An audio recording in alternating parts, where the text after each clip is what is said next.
investigation? He said, yes, I did. And then the question, did you learn information from the grand jury testimony? He says, yes, I did. Then the question, did you follow up on that information? He said, yes, I did. That was elicited on direct examination. My cross-examination, I began on this topic. You also testified that in the fall of 2021, there started up a financial investigation. Yes. You said it fed off and overlapped with the murder investigation. Yes.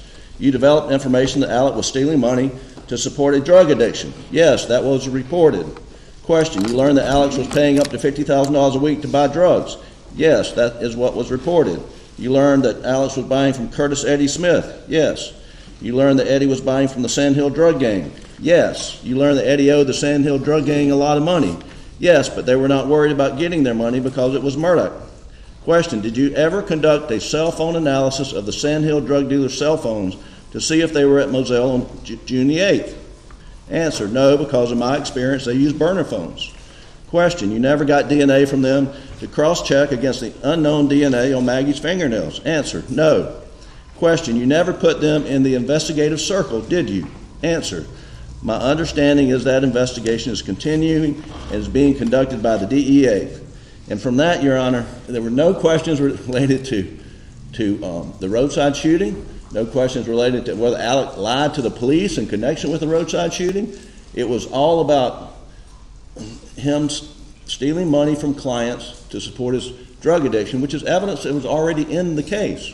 Your Honor, I sent the court via email earlier today the case of State v. Hayward, 426 SC 630, which is a 2019 case where the Supreme Court reversed Judge Young on an opening the door theory.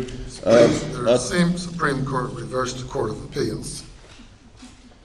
Excuse me, the Supreme Court reversed the Court of... Sure. Yes.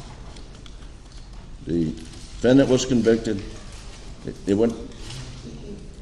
The Supreme Court, the Court of Appeals affirmed, and the Supreme Court reversed the Court of Appeals. That's right. Yes.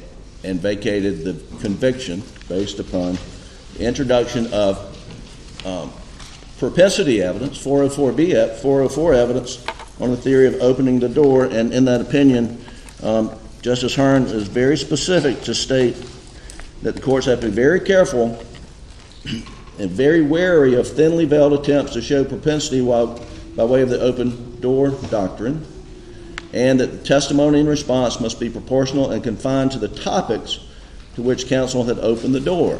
And again, I go back, we did not open the door to any roadside shooting, any insurance fraud, anything with regard to Alex lying to the police. And so that was the basis. I just objected, so I want to put that in the record. Today, they intend to present a full panoply of evidence on the roadside shooting. And, Your Honor, we would oppose that. What do you mean a full panoply? Well, they've asked to, that they're going to, my understanding is they're putting up Agent Kelly to talk about his investigation of the roadside shooting. We got a request this morning for them to play the hospital videotape of Alex in the Savannah Hospital, which is over an hour, where he's being interviewed by SLED agents, and he's meeting with a sketch artist to draw up a sketch of the roadside shooter, and that they plan to introduce that evidence. They plan to introduce, as we understand it, follow-up evidence of when Alex gets to detox in Atlanta, when he calls back with Mr. Harpootlian and I, and gives a full statement about the roadside shooting and about how he had lied to them previously, how he was sorry. Is that the same video or two separate? Two separate. I mean, second is just an audio tape. But Your Honor, I just go back to State v. Hayward, where the court says testimony and response must be proportional and confined to the topics which counsel has opened the door.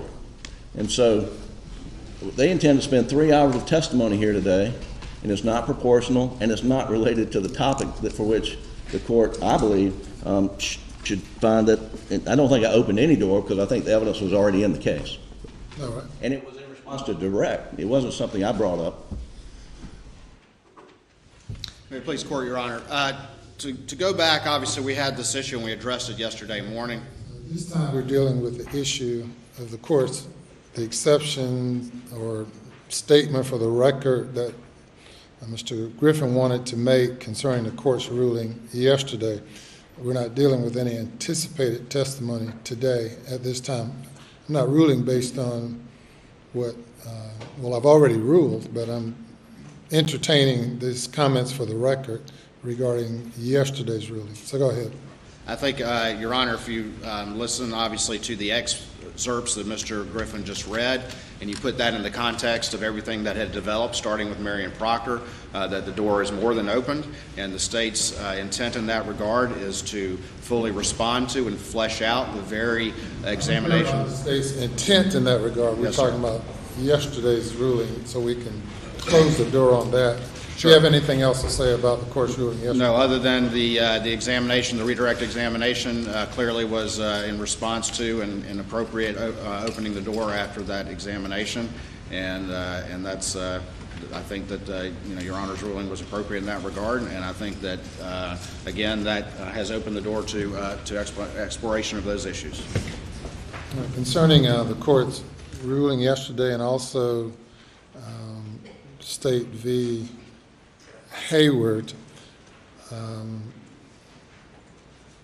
Mr. Owens, in questioning Mr. Griffin and cross-examining investigator Owen, got into this circle of interest that Alex is in the circle, then cross-examined the witness regarding, did you consider Eddie Smith to be in the circle? Well, did you consider some unknown gang members, whoever they might be, to be in this circle?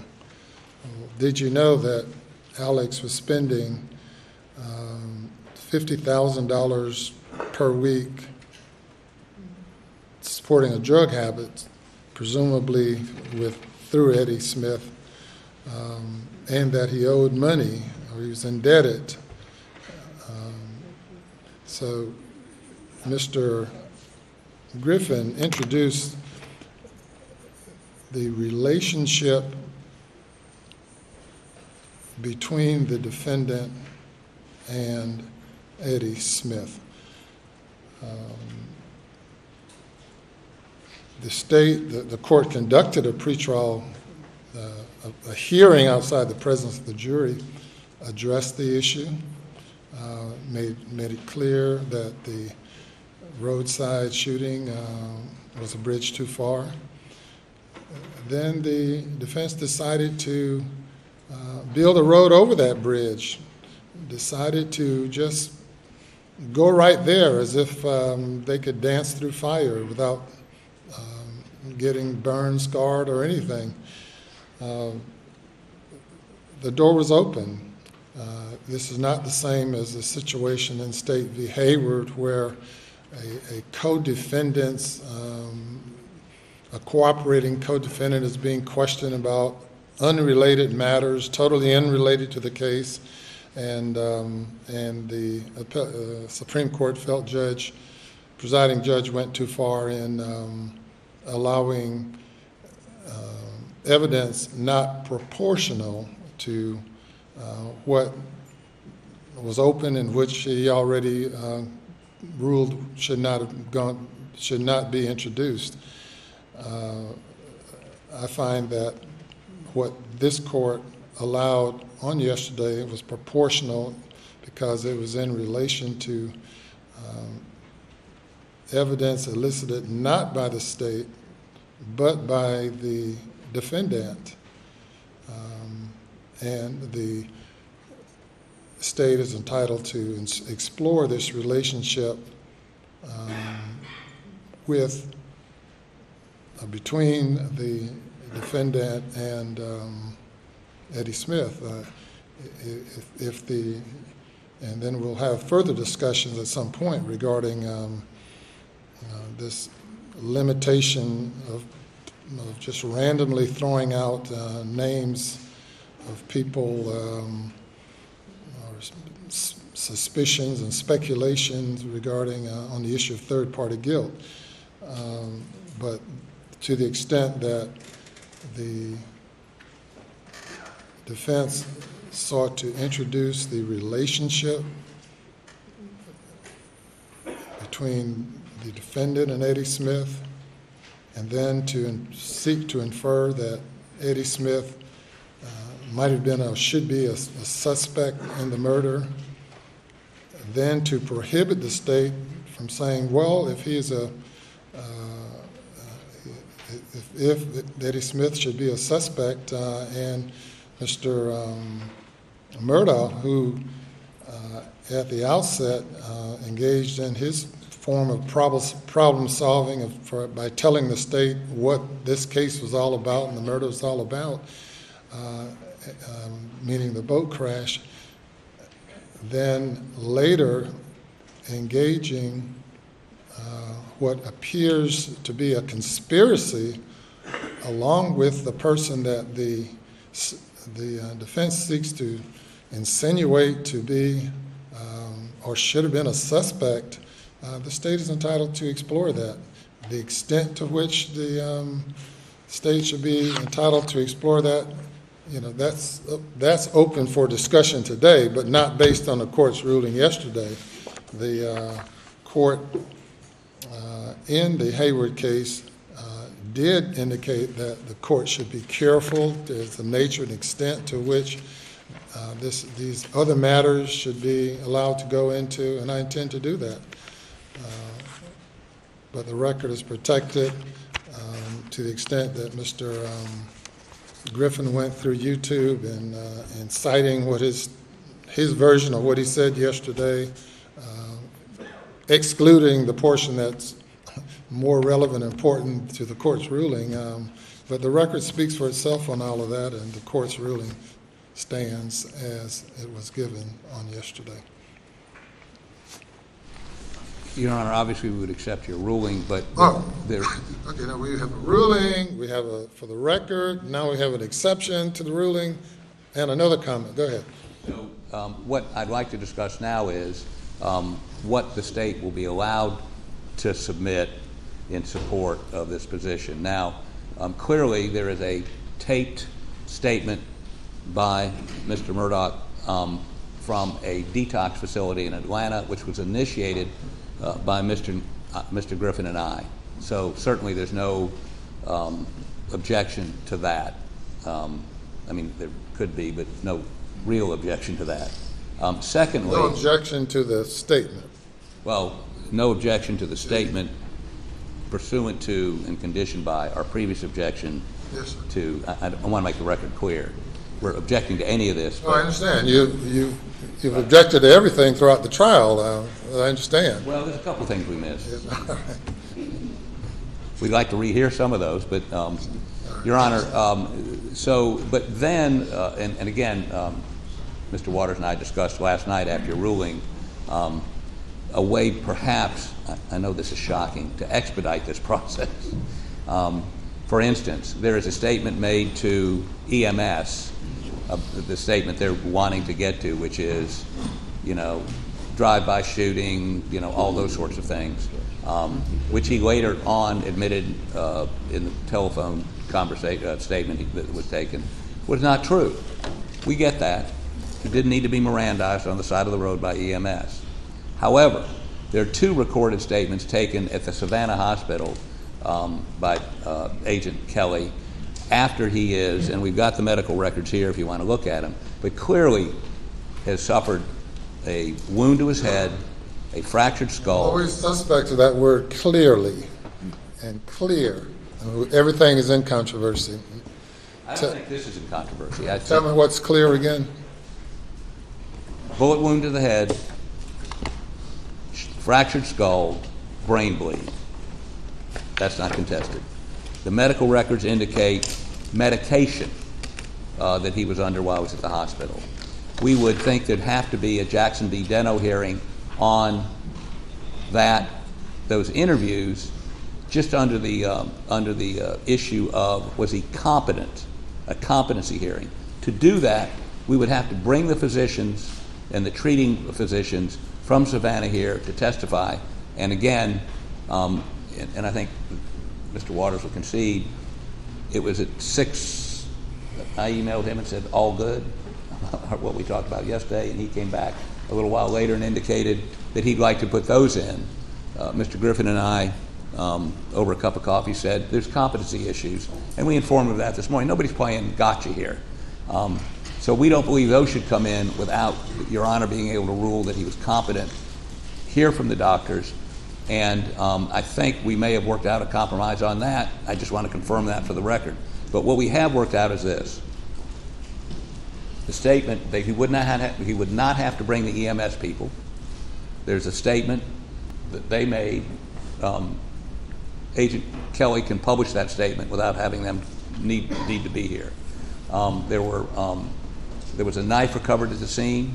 They don't have to Kelly can identify that. There was a, what else? Your Honor, so what we talked about yesterday, just to kind of wrap this up, was again, my intent to do this in a very expedited and focused fashion, not get into every detail or litigate that entire matter. And I suggested to the defense, and they agreed yesterday, that I could have Agent Kelly, who's the lead investigator on the side of the road, come up and essentially, in a very abbreviated fashion, walk through the case without the need to call the 911 operator or the ambulance driver or the roadside deputy or the DNA analyst or the person who found the knife, and so forth and so on. And I plan to do that, again, in a very expedited fashion. I'm not talking about anything 3 hours or the like. We also discussed this morning that I do need to be able to relate to the jury, though, the defendant's claim, which I have argued to you is particularly relevant, that he was attacked by an unknown assailant on the side of the road, when in fact he knew exactly who it was. He had actually arranged for it. And so our discussion that I thought we had an agreement on, I think we still do, is that Agent Kelly, there was an interview in the hospital on 9/4 and one on 9/6, and that I would have Agent Kelly just summarize and reiterate the defendant's claim about what happened on the side of the road, as well as the fact that he worked with a sketch artist, and show that sketch picture, and then just move through it like that. And then we will play for the jury, which I think they just said they don't object to, or no additional objection, the telephone interview in which he ultimately admitted to law enforcement in the presence of his attorneys that it had been a lie. Yes, sir. That's the deal. But I feel a little more comfortable if we could just have, and I'm not trying to delay court, but this recording is 47 minutes long, 41, whatever, 40 plus. So many recordings, I'm confusing them, but 41 minutes long. Could we take, if you could just, by the way, I've agreed to allow him to lead unless I see something reprehensible going on, which for me is difficult to restrain myself from objecting, which would expedite it even more. But at 6:30 this morning, we were not in a position to discuss what Agent Kelly's, the sort of acceptable what happened at the hospital thing. I'd just like 5 or 10 minutes just to review that with him, and then I think we're on go. Although, just for the record, we're objecting to any of this. I don't want this kumbaya moment to be viewed as any waiver of our objections. The only thing I just want to put on the record, again, is that in discussions with the defense counsel, moving expeditiously with Agent Kelly and without raising hearsay and that sort of thing and making us go through our paces has been a strategic decision that the defense has made. Pursuant to the, I just want to make it clear, I hate to sound like a broken record, but I don't want any appellate court ever to look at this and say, well, you agreed to it. We're agreeing to this process pursuant to Your Honor's ruling this morning. I have not reviewed any of the evidence that you all are now referencing. So to the extent that you all have an agreement on moving forward with this evidence, considering the objections, I'm fine with taking 5-10 minutes if that will expedite things. I deal with what you all disagree on, not what you agree on. Yes, sir, Your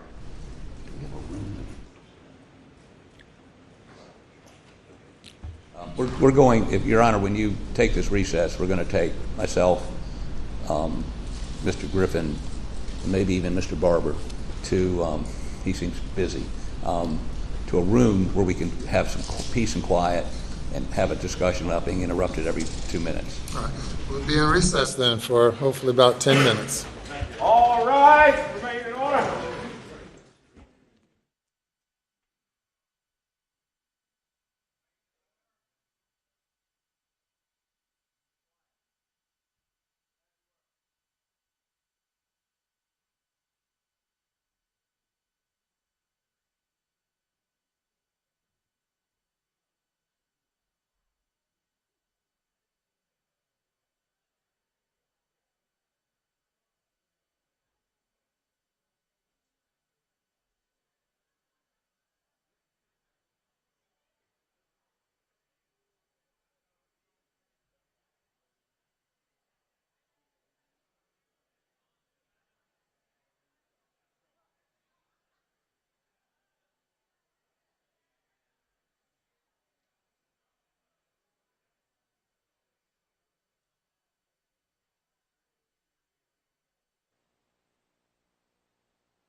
Stand down, be seated.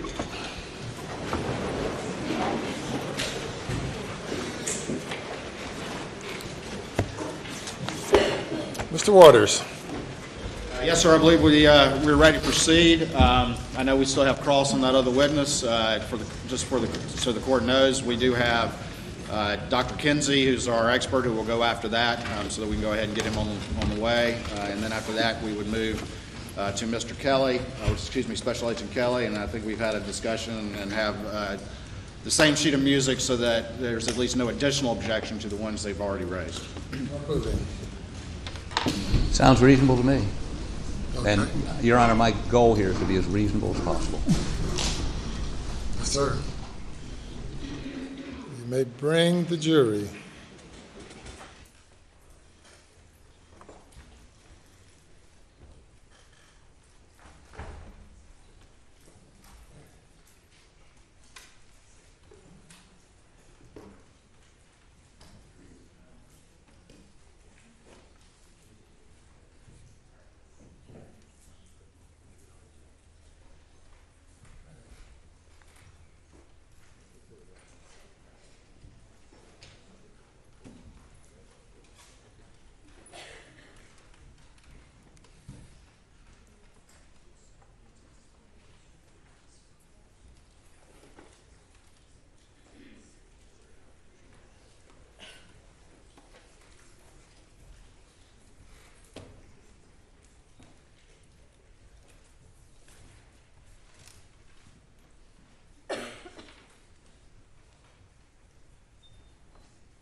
All right, good morning. Day number 19. State's case, cross-examination, Mr. Barber. No questions, Your Honor. All right, thank you, sir. Thank you. We'll call your next witness. Thank you, Your Honor. We call Dr. Kenny Kinsey.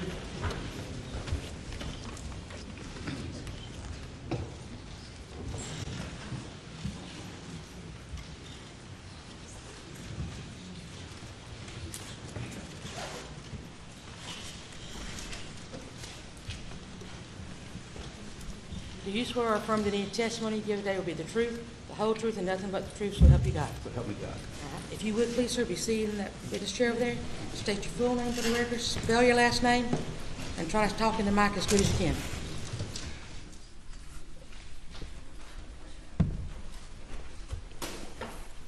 Dr. Kinsey, how you doing today? Kenneth Lee Kinsey, Kinsey. I'm fine, sir. Good. Dr. Kinsey, let's talk a little bit about your career and who you are. First of all, just kind of introduce yourself to the jury a little bit and tell them where you grew up and where you went to school, and then we'll start to talk about your law enforcement career and your expert qualifications. Yes, sir, happily. I grew up a long way from here in a little county called Orangeburg. I was there about 54 years of my whole life. Went away for college a couple times and came back. And I'm currently the Chief Deputy of the Orangeburg County Sheriff's Office, and I'm also a professor of criminal justice at Claflin University, where I teach crime scene related classes. All right, and pull that mic a little bit closer to you. Let's first of all, before we get to the professorship and what led to that, let's talk about your law enforcement career. So walk me back to the beginning, and if you could just kind of walk through the various stages of your career and the things that you did along the way that led you to become the Chief Deputy for Orangeburg. Yes, sir. I began my law enforcement career approximately 30 years ago, and I've held many positions in those 30 years. But for the last 22 years, my concentration, other than administration, has been crime scene investigations and working violent crime scenes. I have ran the crime scene unit in Orangeburg for 6 or 7 years, and then I went on to SLED for approximately 4 years, and then I came back, and now I directly supervise the captain of investigations, and investigations includes the crime scene unit. So I'm still hands-on on crime scenes, either as a primary or a backup crime scene investigator. And as I mentioned earlier, I teach crime scene investigation and other criminal justice-related courses.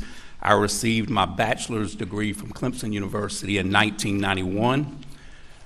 My master's degree in science from Troy University in 2011. And my PhD from Walden University in 2019 with a concentration on use of force cases involving police officers. And my research is use of force and crime scene investigations. So we could call you Dr. Kinsey, correct? My grandmother told me it's what you answer to, but yes, sir, I'll answer to that, Kenny or Chief Kinsey. And we could call you Professor Kinsey, correct? Yes, sir, that is correct. And then we could call you Chief Kinsey as well. Yes, sir. Okay. Well, let's talk a little bit more about the law enforcement, then I want to talk a little bit more about the education. Now, you mentioned that you've done a lot of administration, and tell the jury just a little bit about what it is to be the chief, and just what that entails, and then we'll talk a little bit more about sort of the crime scene stuff, if you would. Yes, sir. I answer directly to an elected sheriff. I'm the number 2 man at the sheriff's office, and I supervise approximately, when we're full, when every slot is full, I supervise over 127 people. 105 are certified law enforcement men and women, and that encompasses about 9 different divisions at the sheriff's office, including narcotics, special operations, criminal investigations, civil, courtroom, school resource officers. There's several groups in there, and our civilian employees. Now, as you've already testified, you don't just do the administration stuff as a number 2 man, but over your career you've also extensively done actual law enforcement work, processing homicide and other major crime scenes. Is that correct? Yes, sir, I have. I have boots on the ground, processed north of 800 death scenes. Not all of those are homicide. That also includes suicides, accidental deaths, and unexplained deaths.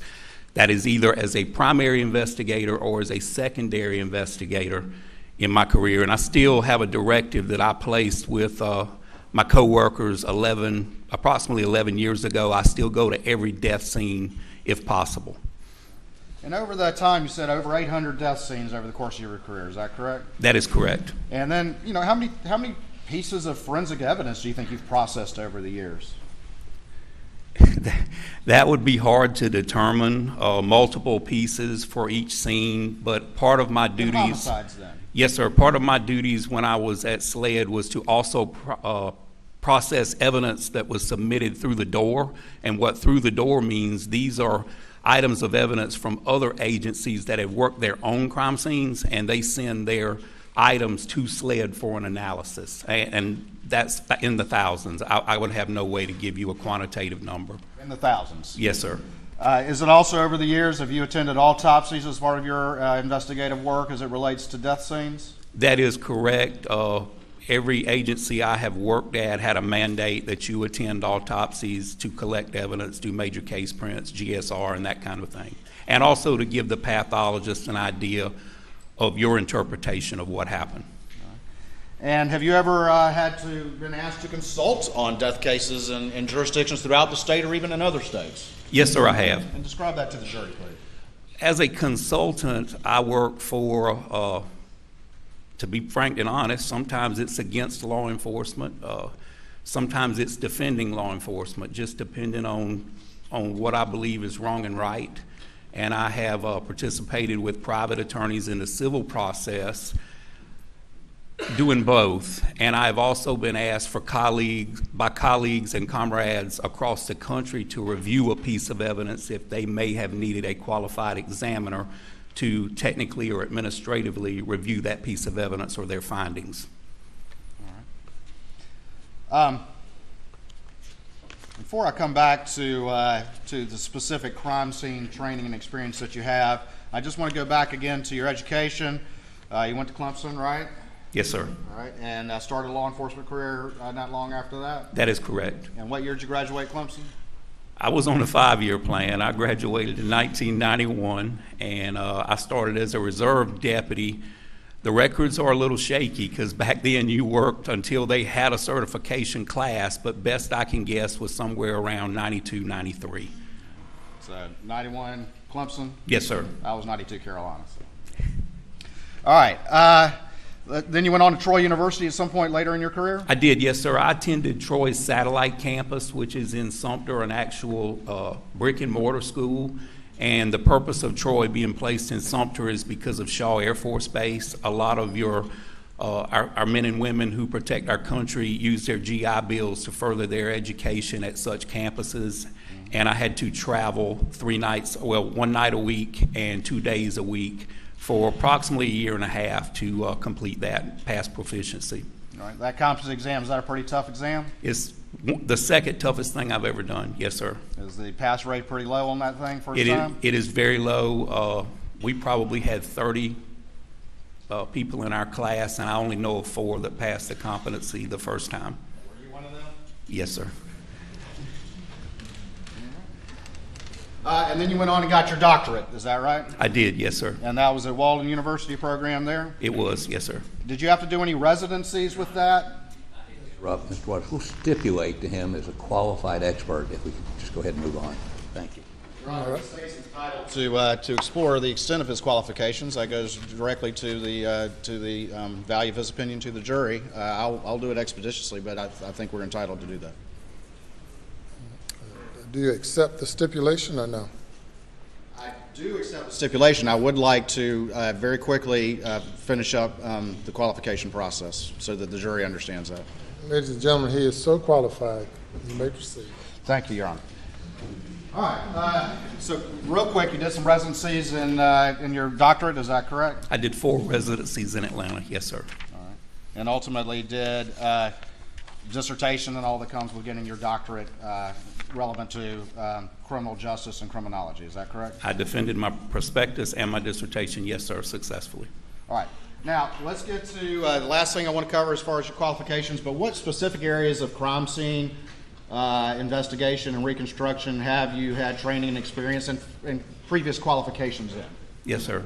I have been certified internationally by the International Association for Identification as a crime scene technician. That's a 5-year deal, and then 5 years as a crime scene investigator, where you have to do practical and written examinations, and you have to have statistics in your background, a certain number of each item to even be able to take the test. And that encompasses all of the different aspects of crime scene investigation. My training also encompasses footwear and tire tread examination, bloodstain pattern analysis, crime scene reconstruction, fingerprint examination, and fabric impression, but I haven't done a lot of the fabric impression. All right. Have you ever been qualified in courts of record as an expert in crime scene examination and reconstruction? Yes, sir, I have. How many times? Approximately 35, 36 times. Have you ever been qualified as an expert in fingerprint examination? I have, yes, How sir. many times? Maybe 20, 25. Sometimes, and let me explain why. Sometimes it's not individually. Sometimes you'll qualify for 2 or 3 of the different disciplines, and I didn't keep track of which time, was singular or which time was multiple qualifications.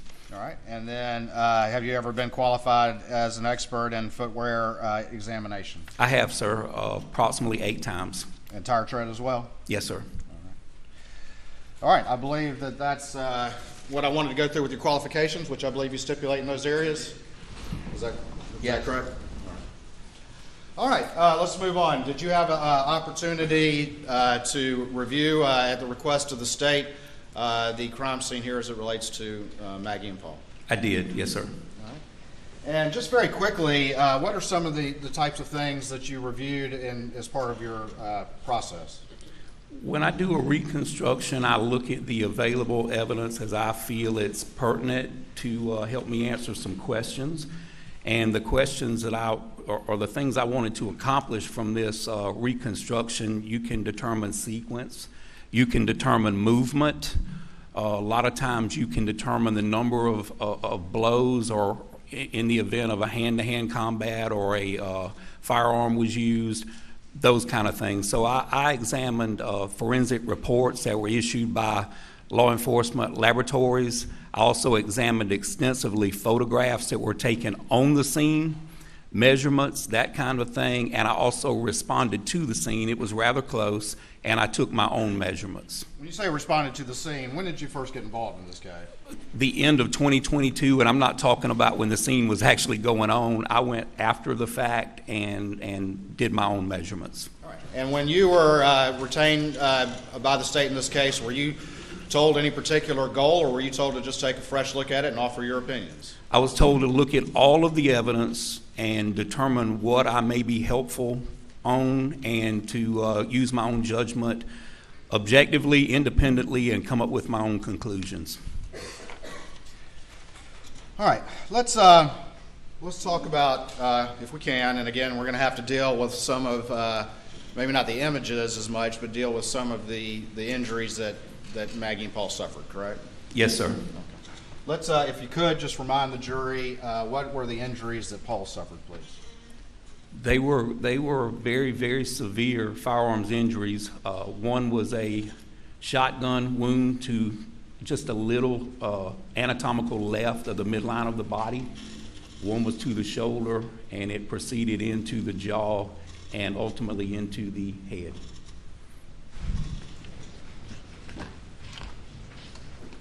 And was that the first injury or the second? The first injury was the shotgun wound to the middle of the chest, and it was non-fatal. Right. At least not fatal immediately. And then what about the second injury? The second injury was immediate death. And were you able, in reviewing the crime scene evidence, to come to any conclusions as to the order in which Paul suffered those gunshot wounds from the shooter? Yes, sir, I was. All right, and please relate that to the jury. My conclusion was that the first non-fatal wound to the midline of the body occurred as Paul was standing with his body canted in the middle of that dog food room, pointed slightly southwest, and the shot entered the midline of his chest, exited his underarm, entered his underarm on the actual arm, and exited the outside of his arm, and most of those 9 pellets proceeded through the back window of that dog food room. Right, and then just real quick, you said 9 pellets. So explain that to the jury why you say 9 pellets. That double-aught buckshot shot shell contains 9 pellets and I guess you'd describe it as a styrofoam packing to keep it tight so it doesn't shake. And when that cartridge is expelled out of the end of that barrel, the styrofoam packing dissipates or goes its own way, and those projectiles continue in the correct path. And hold on for me real quick. I want to get a couple things marked.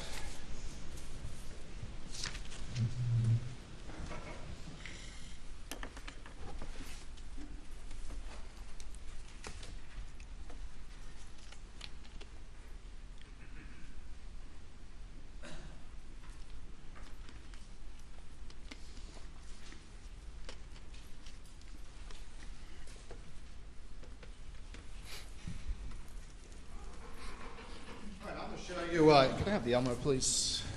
I'm going to show you what's been marked as states 531, 532, and 533, and see if you recognize these particular images.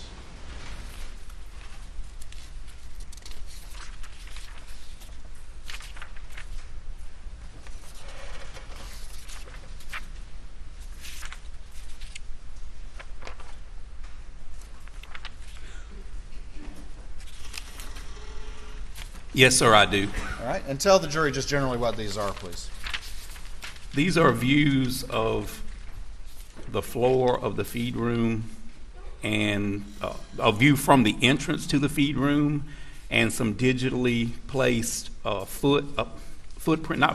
legs that I placed in there to show Paul's approximate position in that feed room at the time of the shooting. Your Honor, at this time I'd offer states 531, 532, and 533, I believe, without objection. Objection, Your Honor. They're admitted. All right, I'm going to put 531 up on the screen here. Make sure we can see it all right.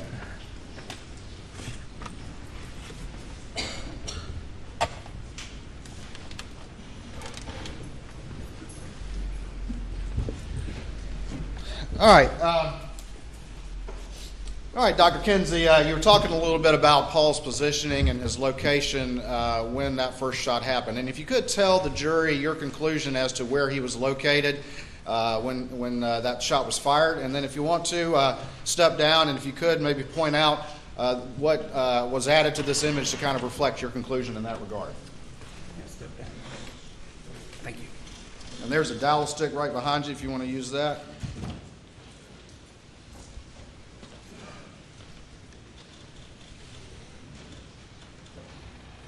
Okay, as you see here, those are the digital legs that I placed there showing Paul's approximate position as he was standing when he had the first gunshot wound.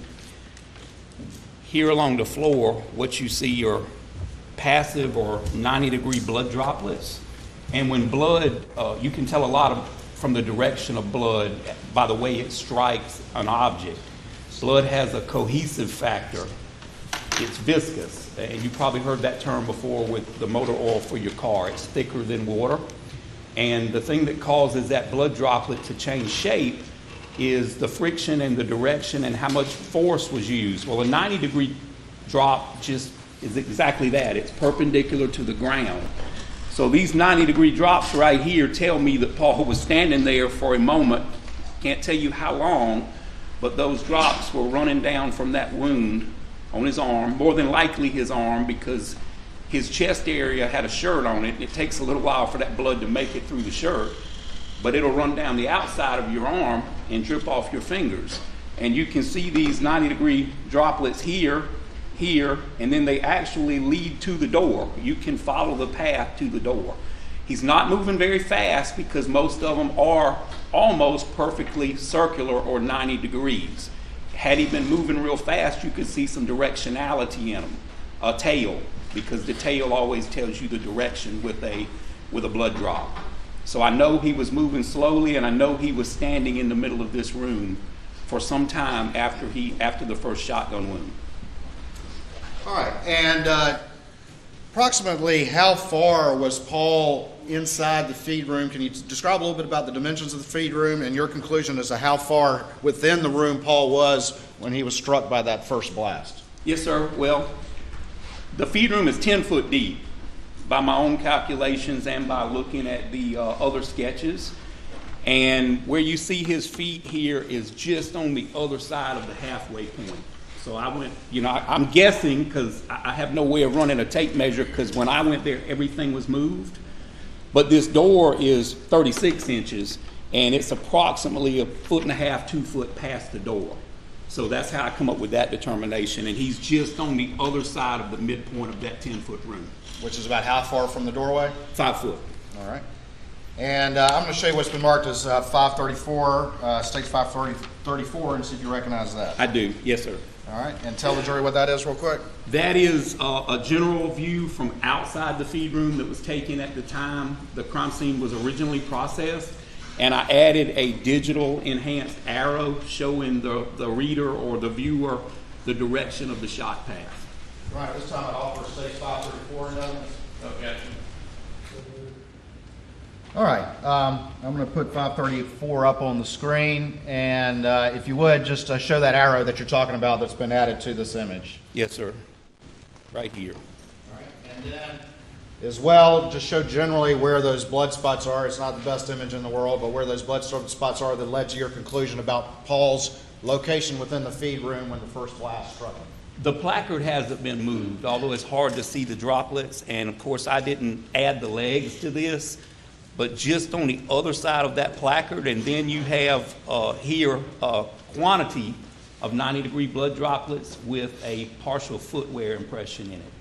And then you can follow the blood droplets to the door. Going back to States 531, again, point out to the jury, if you would, the sort of the digitally added feet that you had added. All right. And if we would, if you could, just if that's the feed room doorway, can you just sort of position me, in your opinion, how Paul was standing when that first blast happened? That's the doorway coming in? Yes.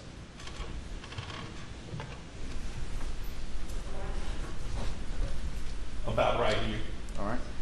And let me ask you this. In your review of the evidence and the available crime scene evidence that you've reviewed, in your expert opinion, is there any way that Paul's arms were raised when he suffered that first blast to the chest? I see no possible way his arms were up when he suffered that first shotgun wound. And can you explain the basis for your conclusion to the jury in that regard? Yes, sir, I can. The shot pellets were real close because they stayed together. They went in as one, as a unit, and then they did what a shot pellet does. They separated once they struck the skin and made entry, run along inside his body cavity, and exited his underarm. If his arms would have been up, he would have had no entry wounds on the bottom of his arm and then more exit wounds on the outside. He had over 20 entry and exit wounds, and he's only got 9 pellets. So the only way the math works out is if his arm was down. And additionally, the wad stopped and was under his arm. Had his arms been up, in my opinion, that wad would have went on and exited his body, because it's only plastic. It doesn't take as much resistance to stop that wad as it does a shot pellet. And the wad stopped. It was right. You could grab it with your fingers if you would have been medical personnel and needed to. It was right there. All right. And let me ask you this. Do you have a lot of general experience with firearms? I do. I'm a firearms instructor for handguns, shotguns, patrol rifles, subguns, and fully automatic patrol rifles. Everything but precision rifle.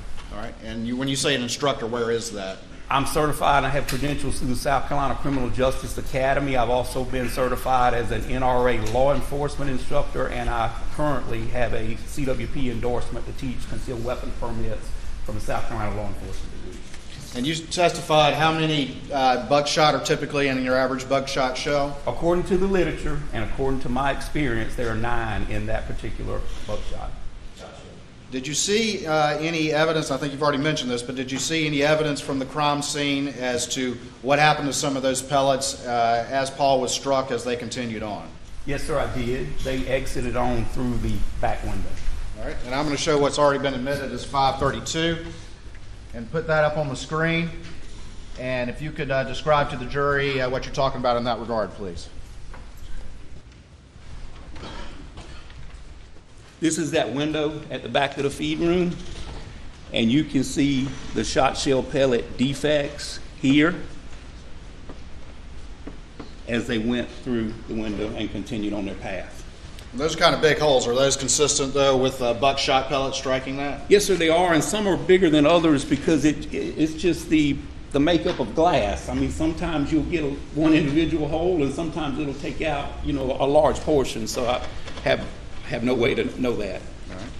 And just real quick, I've got 533. I'm going to put that up on the screen. And again, is that just a close-up of where Paul was standing about 5 feet or so inside that feed room? It is, yes, sir. Based on your review of the blood evidence that you saw? Yes, sir, and here are the partial footwear impressions, and here you can see the 90-degree blood droplets and some other biological materials.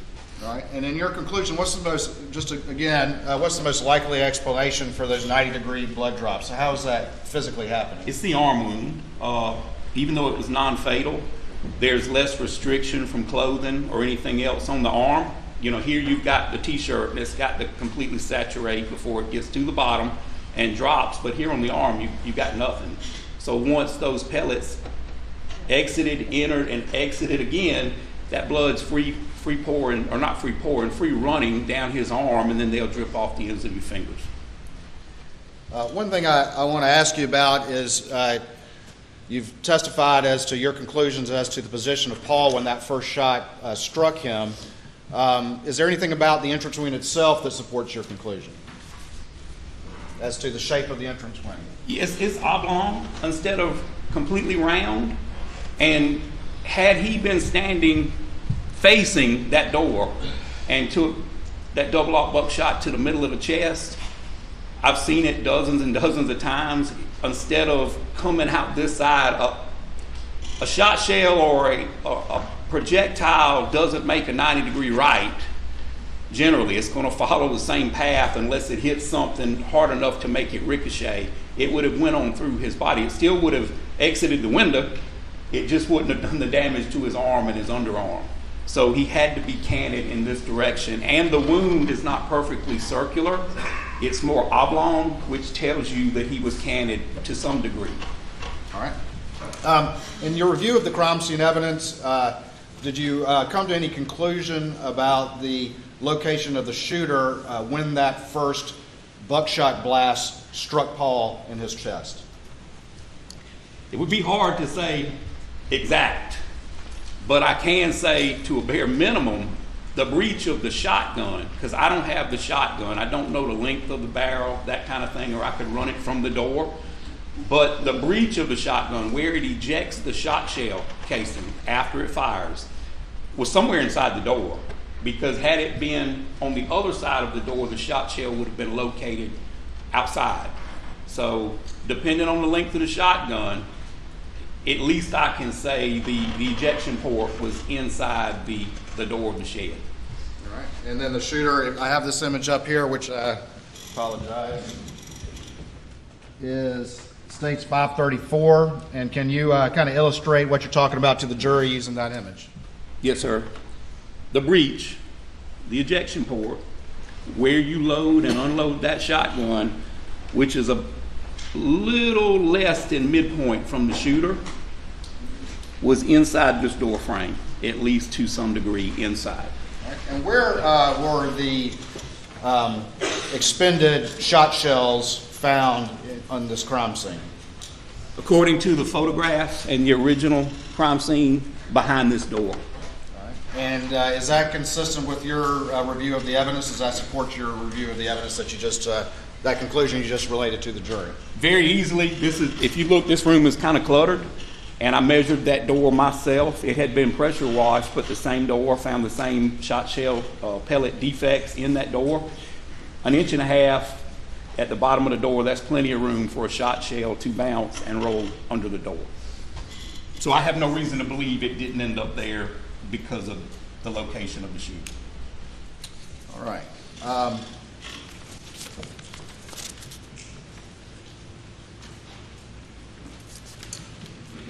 Let me get a couple other things marked. You can kind of head back to your home base, and now let me just get these marked real quick.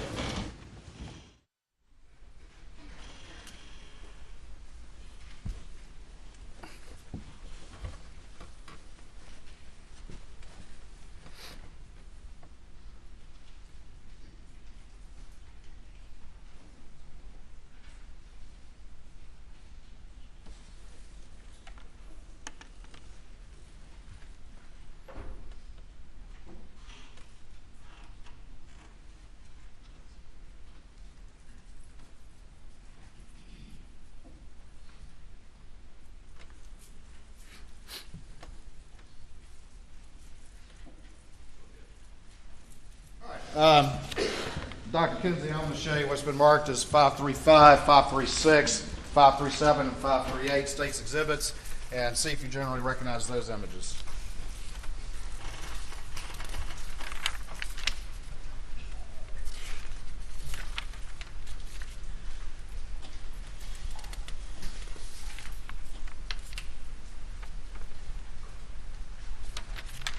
Yes, sir, I do. All right, and generally explain to the jury what these images are, and then we'll talk about them specifically.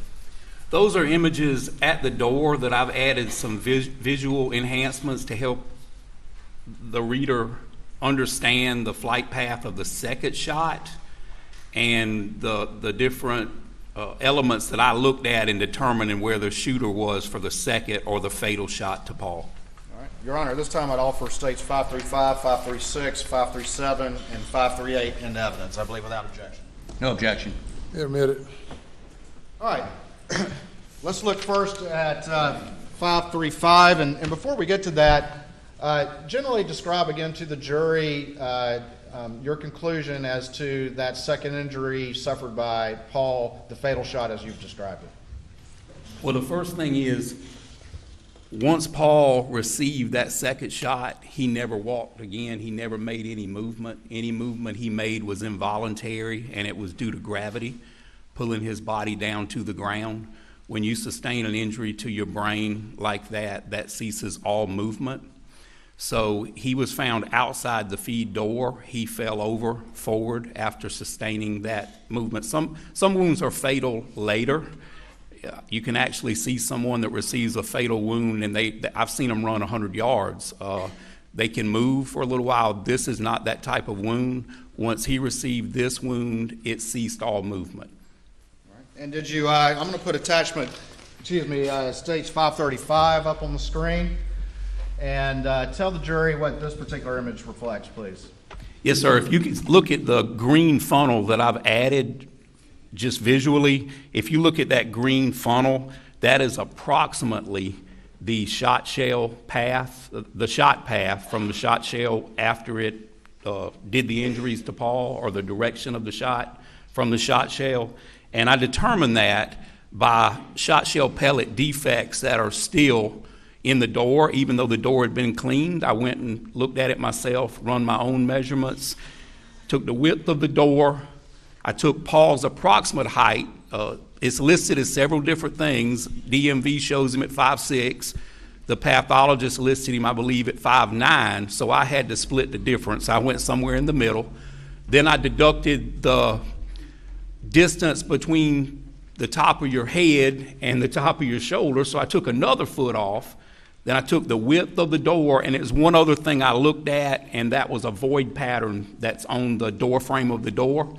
A void pattern is caused by something being there when the blood and biological materials are let, we call it a bloodletting from the wound, and there's a void pattern which tells me something was in that way, and because of the narrow door, in my opinion, it was Paul. So that's what caused that void pattern on that door. So I used all of that, and I used a dowel rod, and I used a protractor on the doorknob side of that door frame, and I ran it up, and that's what helped me establish the angle of that shot pattern.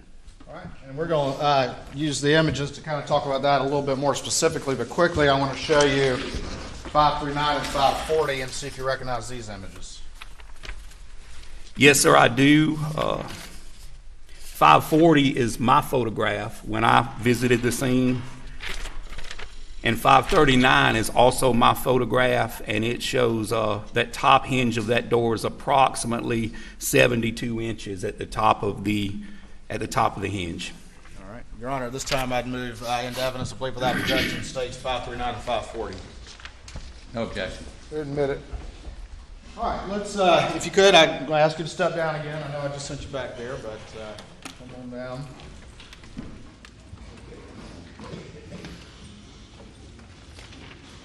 I'm going to put 539 up on the screen, and if you could, back out.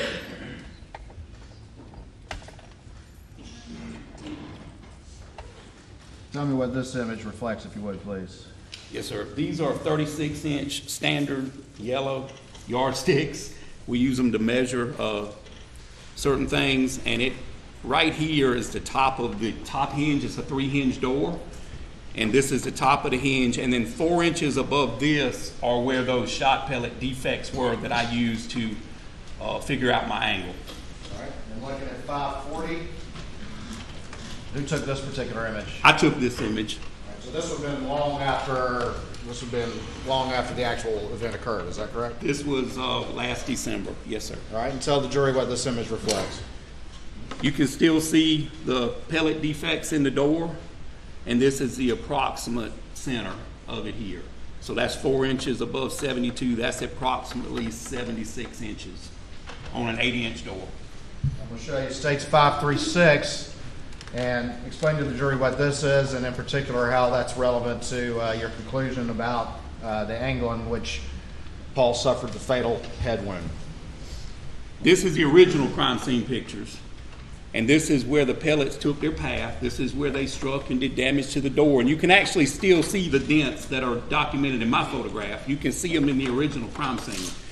This is the concentration of blood that's caused by the brain exiting Paul's body in the path of the shot shells.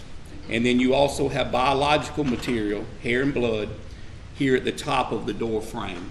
And that's where I drew my conclusion. At some time those body parts made contact with these sections of the door. And my opinion is that it hit here, and then landed on the sidewalk.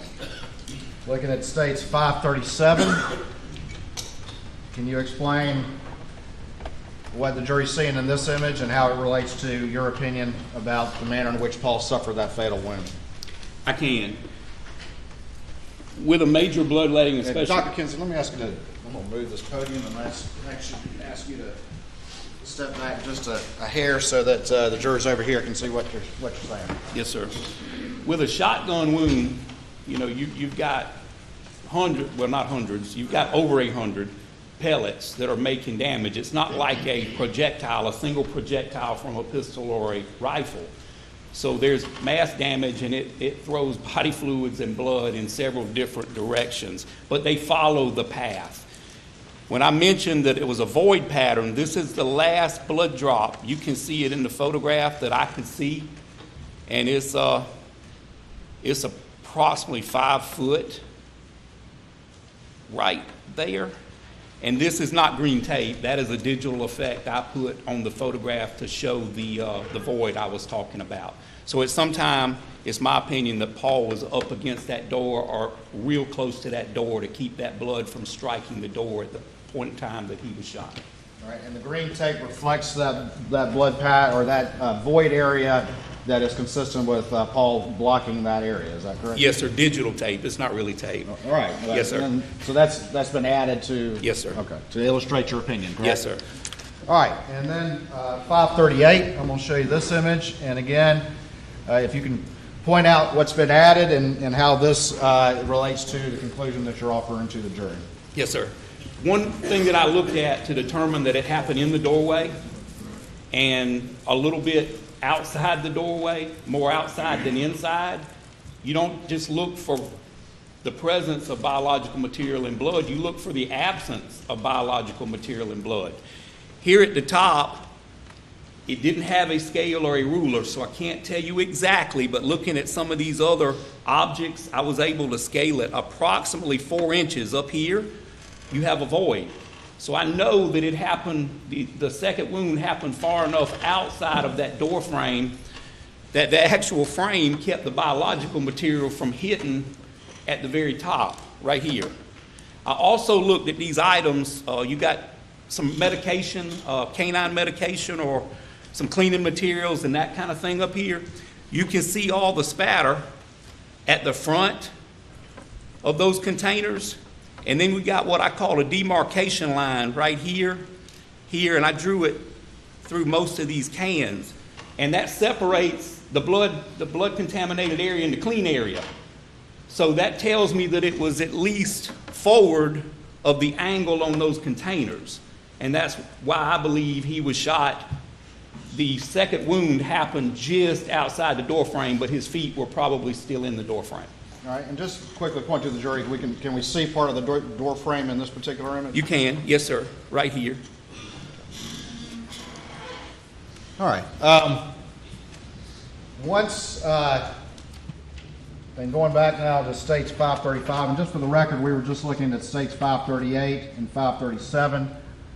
Going back to states 535, did you reach a conclusion as to the location of the shooter on that second fatal shot that Paul suffered to his head? Yes, sir, I did. All right, and explain that to the jury if you would, please.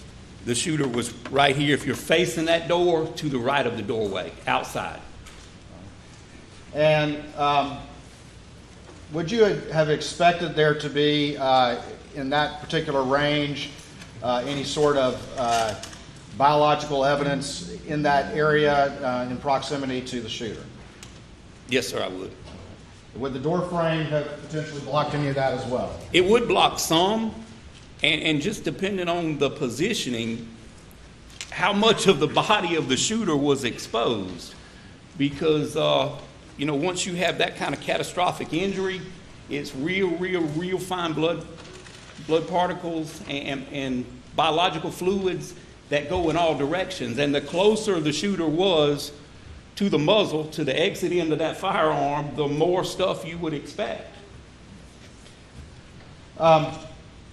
Let me ask you this. In your expert opinion, is there any way that Paul's fatal head injury came from the top in a contact fashion or a close fashion? No, sir. I see no possible way for that. And explain your conclusion in that regard to the jury, please. What factors weigh against that in your expert opinion? Well, number one, I don't know of a way to mimic this blood evidence on this door, that pattern where that shot traveled through Paul's shoulder, into his jaw, into his brain, and then took a path up and placed the biological material here at the top of the door. If he was shot in the head, then you'd have biological material out here on the ground, or at least going down, on the sidewalk in front of him. And it would be different than just free pouring blood. You would see this pattern, and you would see those high velocity blood droplets there on the ground. And plus, the shooter would have to be on the roof to shoot down into him, but you wouldn't have this on the door. In your expert opinion, did you see any support or evidence in this crime scene that could support that the injuries suffered by Paul were in any manner a suicide or self-inflicted? I don't see the possibility, knowing that it's not a contact shotgun wound, and I'm fairly strong, and I'm bigger than Paul was, and I don't know of any way you could hold that shotgun out and shoot yourself in that direction at that angle and put that biological material on top of that door like that. I don't think it's possible. Okay. All right, thank you. All right, I hate to keep sending you back and forth, but I'm going to send you back one more time.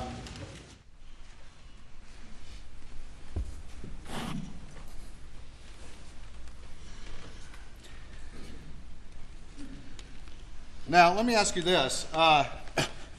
Excuse me.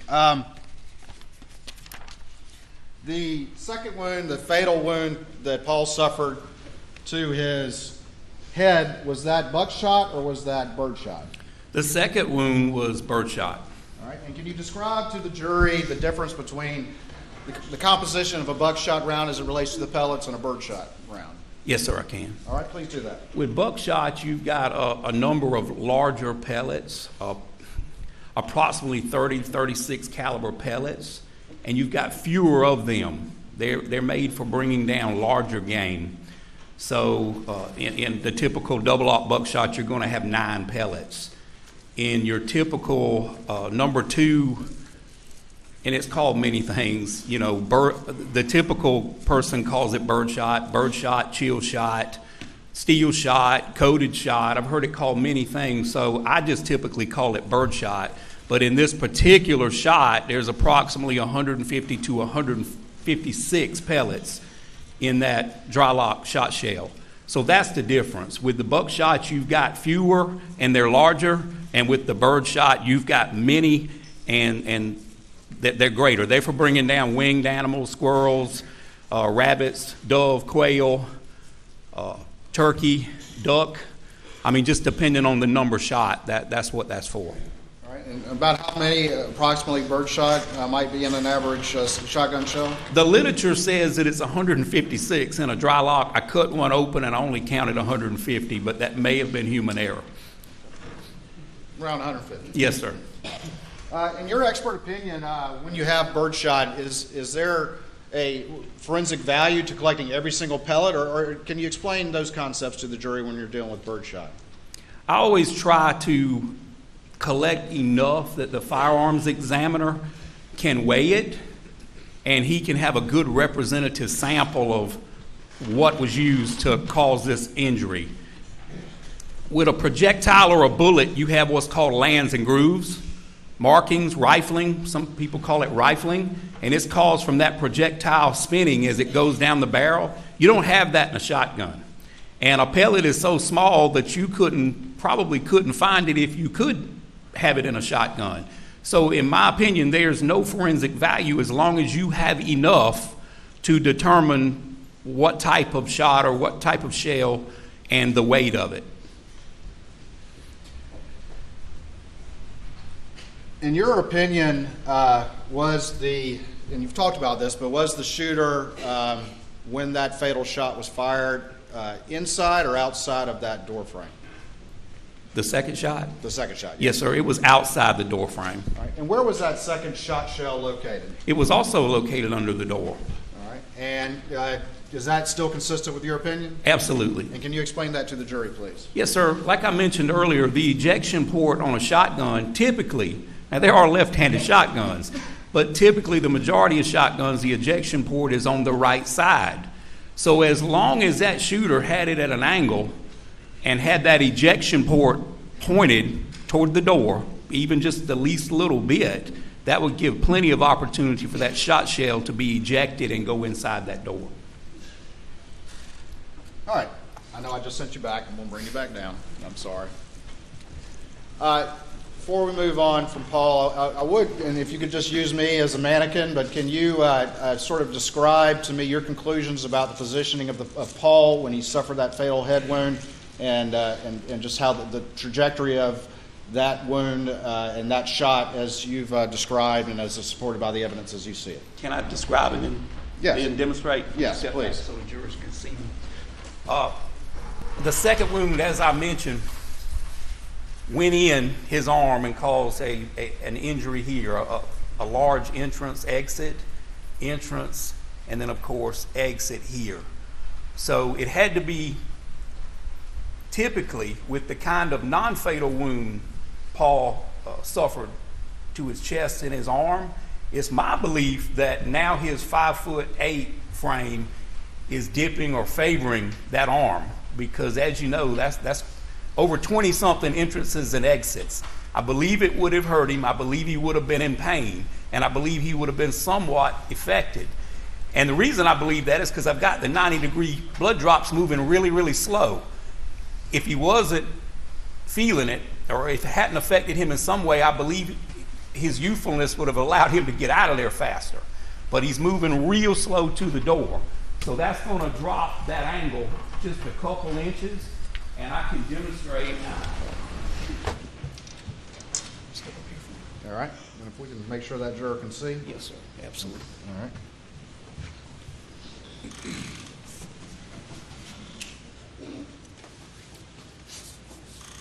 That wound went in approximately right here.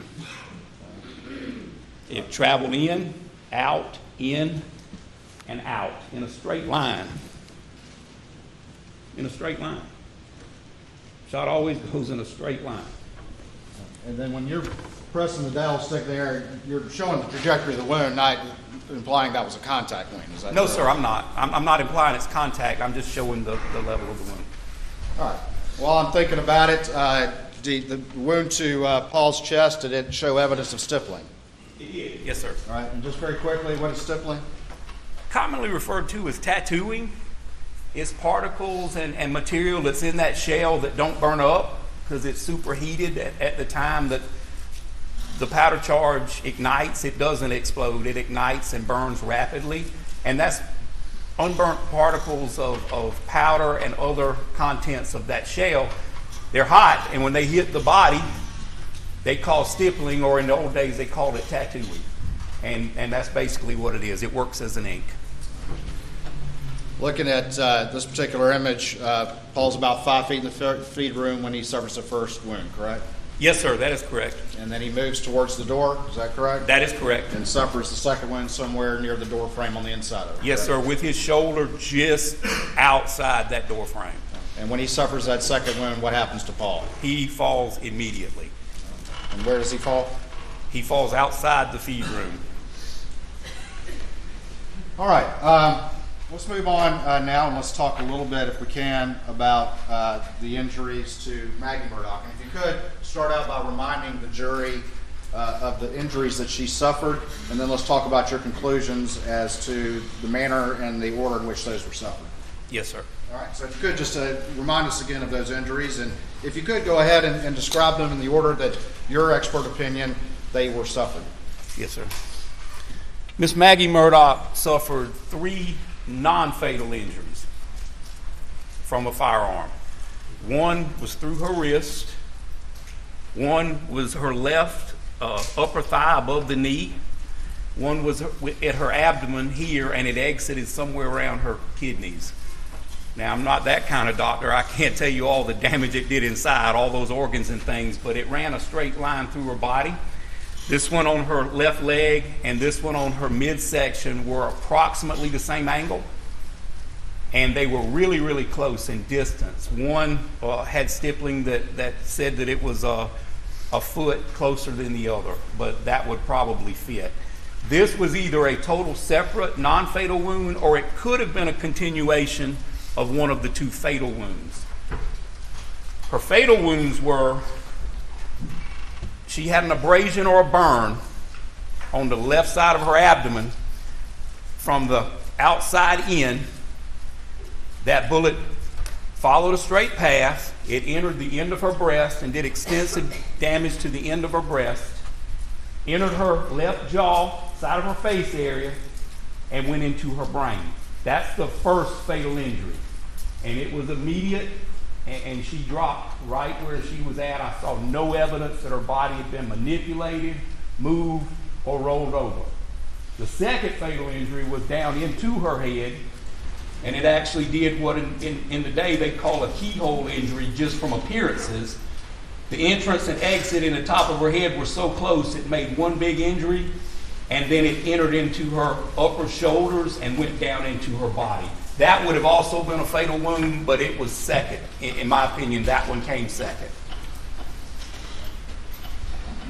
All right, let's talk about that in a little bit more detail. Those first two wounds that you described, you believe those are the first two wounds she suffered?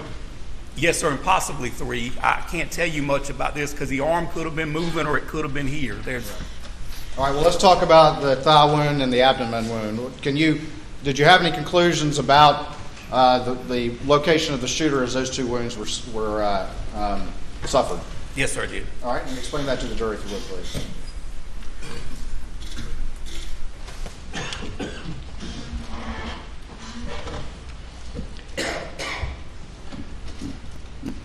A little bit more, right there. All right. Left leg out a little bit. About here and here. Here and here. And in your opinion, were those two shots fired in fairly quick succession or around the same time?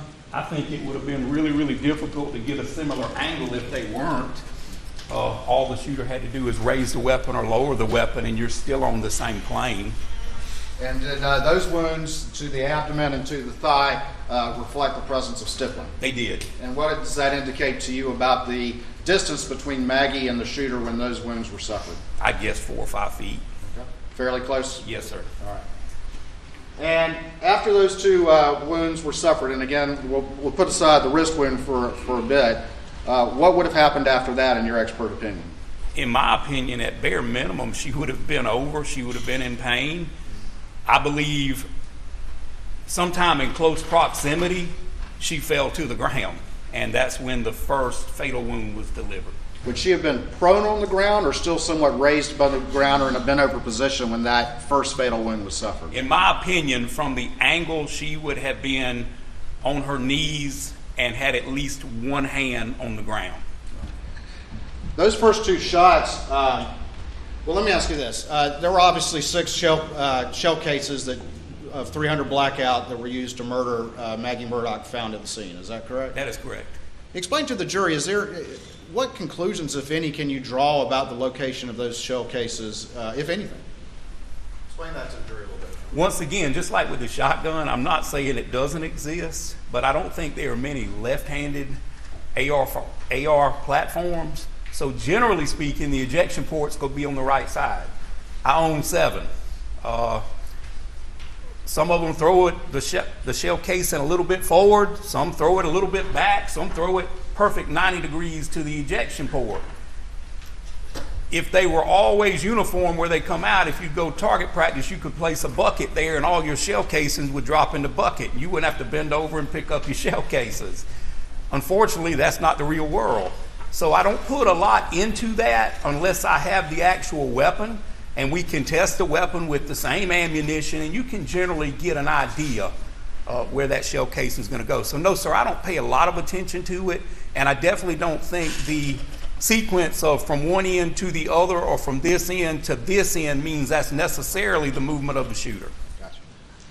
All right. You said that when she suffered that first fatal wound, in your opinion, I mean, she would have bent over and perhaps been on her hands and knees. Is that correct? Yes, sir. All right. I'm going to get down on my hands and knees, and if you could come around here and kind of show me where the trajectory of that wound would have gone, the first wound that was fatal for Maggie Murdaugh. I guess you can come behind me. Yes, sir. All right.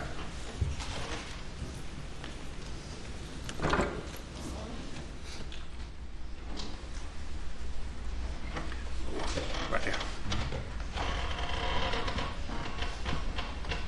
The shooter was right here, approximately right here.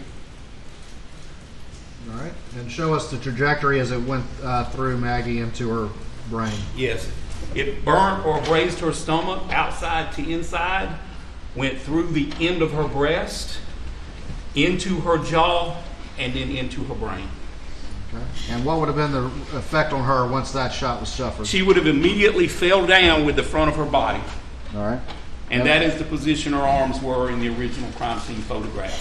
And while I'm down here so I don't have to get up again, tell me about the fatal shot and the positioning of the shooter as the evidence indicates to you. The second shot was not as close, but it still wasn't a long distance. It was approximately here into the crown of the head. And use the dowel stick to show that injury that Maggie suffered.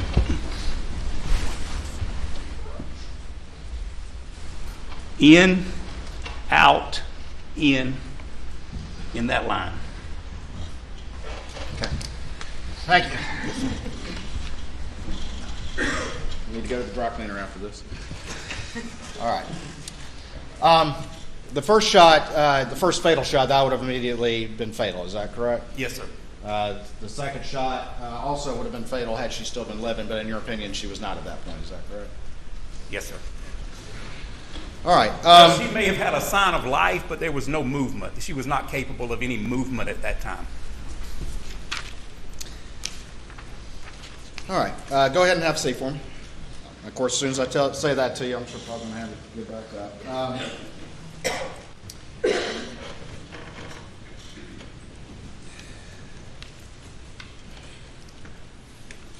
Let me talk about something else real quick before we come back to this.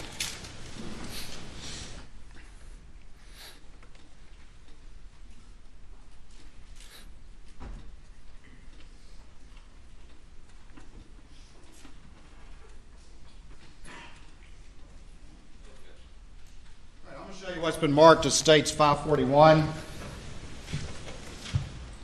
and see if you recognize this document.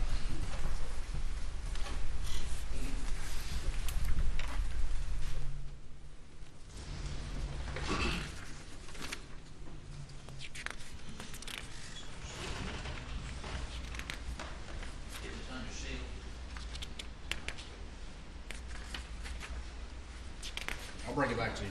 Good call.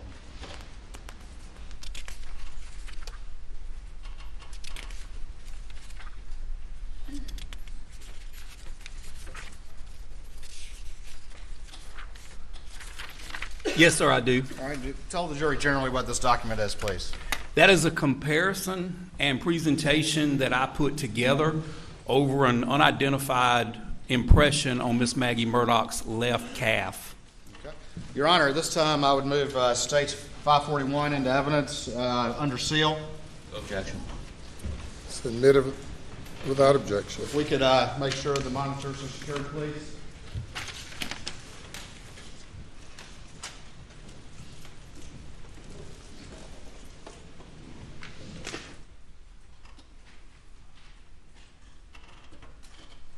All right, I'm gonna. Are all the monitors secured? We're good.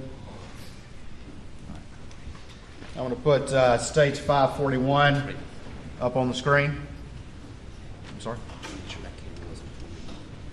we're good. I got thumbs up for Court TV, correct? All right.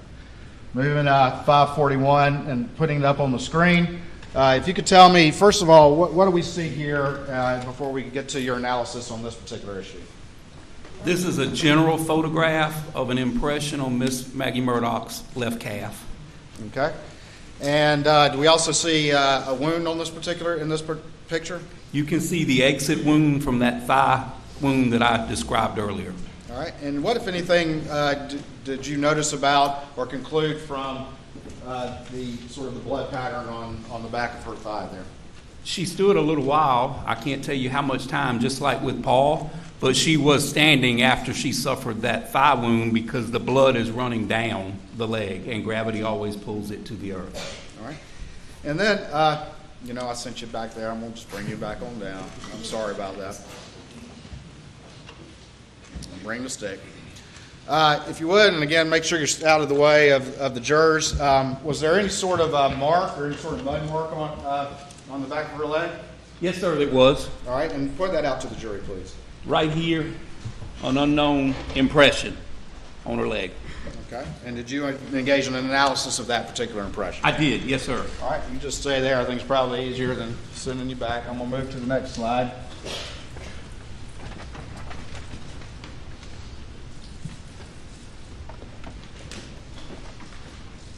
And just tell me what this is, if you would, please. That is the same impression, unknown impression. I've just cropped everything out so you can concentrate on the actual impression. All right. Moving on to the third page of this exhibit. What is this? This is a side-by-side all-terrain vehicle that was in close proximity to Miss Maggie Murdaugh's body, where her final spot where they located her, and this is in close proximity to where she was located. All right, stand by for me real quick.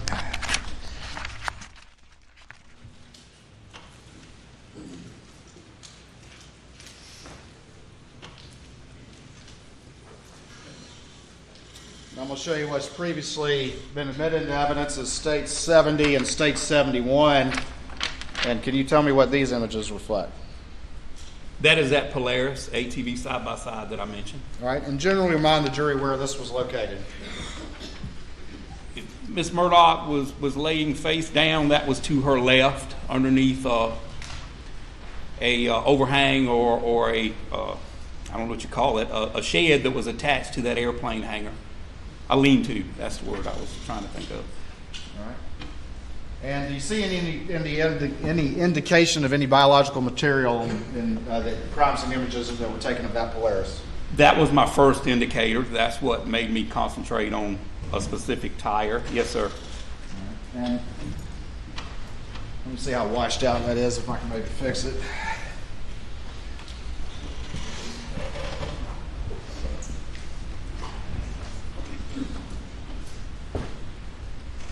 And can you point out an example of what you're talking about on that image?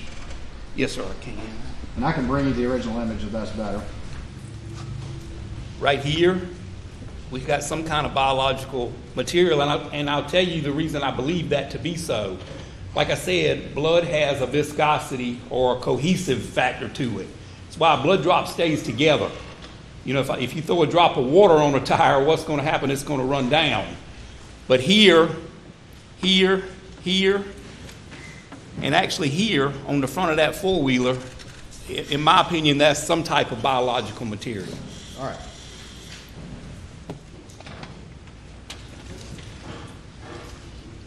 I'm going to do one other thing. Let me slide by you real quick.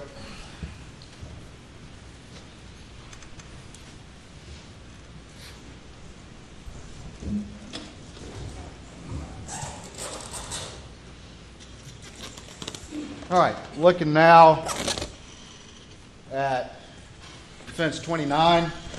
Again, if you could, just, this is the feed room right here, is that right? Yes, sir.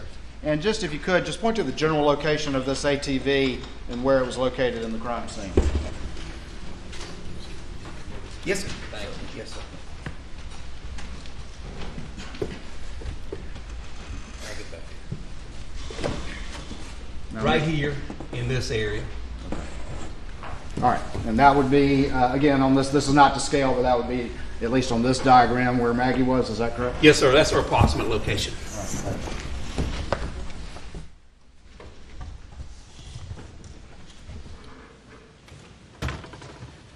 All right. Looking at going back to this particular slide and your analysis of this tire, if you would explain a little bit about what you see here and what an examiner looks at in looking at sort of this particular tire as it relates to your analysis. Yes, sir. What we look at it as footwear and tire tread or tire track examiners, we look at the actual tread pattern and design of that tire or that shoe. And there are a couple different conclusions you can come up with. We compare known and unknown.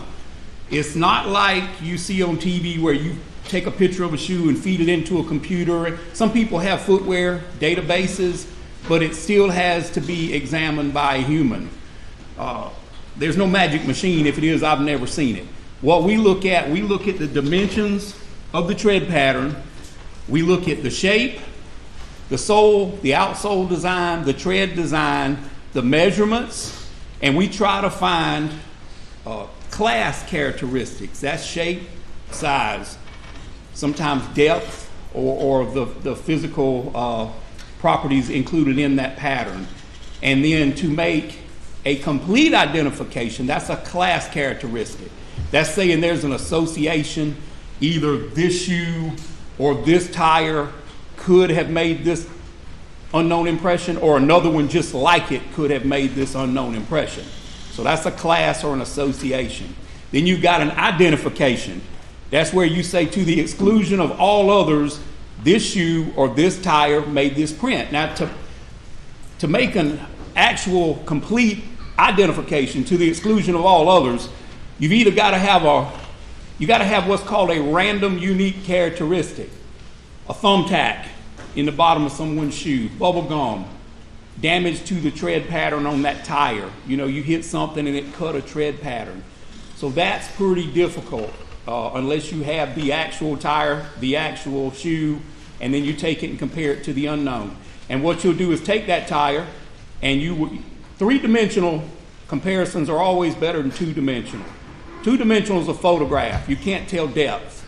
If you have the actual cast of that footprint or that tire, now you've got three-dimensional. You've got the width, the length, and the depth. So it's a little bit better to have a three-dimensional to compare with, but you can do a lot with the two-dimensional. If you can get it scaled to the size, you can associate it with another thing. You're looking for them unique random characteristics. They call them accidentals. It's something that happens by accident, just because of the way you walk, the way you drive, what you might hit. And that's what you look at when you do a tire or footwear impression analysis. All right, I'm going to move on now to the next page in your exhibit, and tell the jury what these two images are, please. Yes, sir. This is the unknown impression on Miss Maggie Murdaugh's left calf, and this is the photograph of the known front driver's side tire of that side-by-side. All right, and when you were starting to compare these two, did you have to make any account for the relationship of Maggie's thigh and this ATV tire? I did. Now explain that to the jury, please. Just like if you're driving in your car and an ambulance comes up behind you and you look in the rear view mirror, you can read ambulance. But if you look at the front of that ambulance, it's written backwards because you're looking through a mirror. Well, with a shoe, a tire, or Miss Maggie Murdaugh's leg, you can't see through her leg. You can't see through the tire. So you have to flip one of them or the other. So flipping the tire, in my opinion, because it has some characteristics on it that I wanted the reader to be able to look at, I chose to flip the impression on her leg to do the comparison. Because unless you do footwear and tire tread examinations, you're not going to be able to look at something in reverse and find those points. So this is the original orientation, is that correct? It is, yes, sir. And then flipping over to your next slide, that's where you've reversed the image, is that correct? Same photograph. I just pulled it over. In the old days with 35 millimeter film, and I'm from the old days, we just flipped the negative. That's all you had to do. It's a little bit more complicated in the digital world, but not that hard to do. But this is a direct representation. It's just in reverse. All right.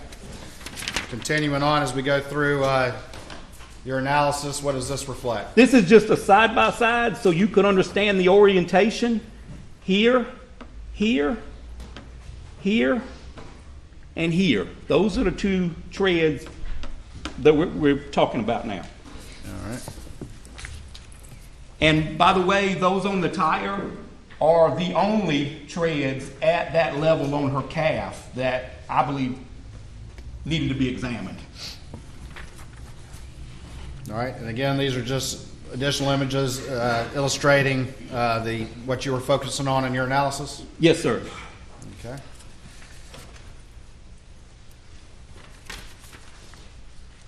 And then this one right here?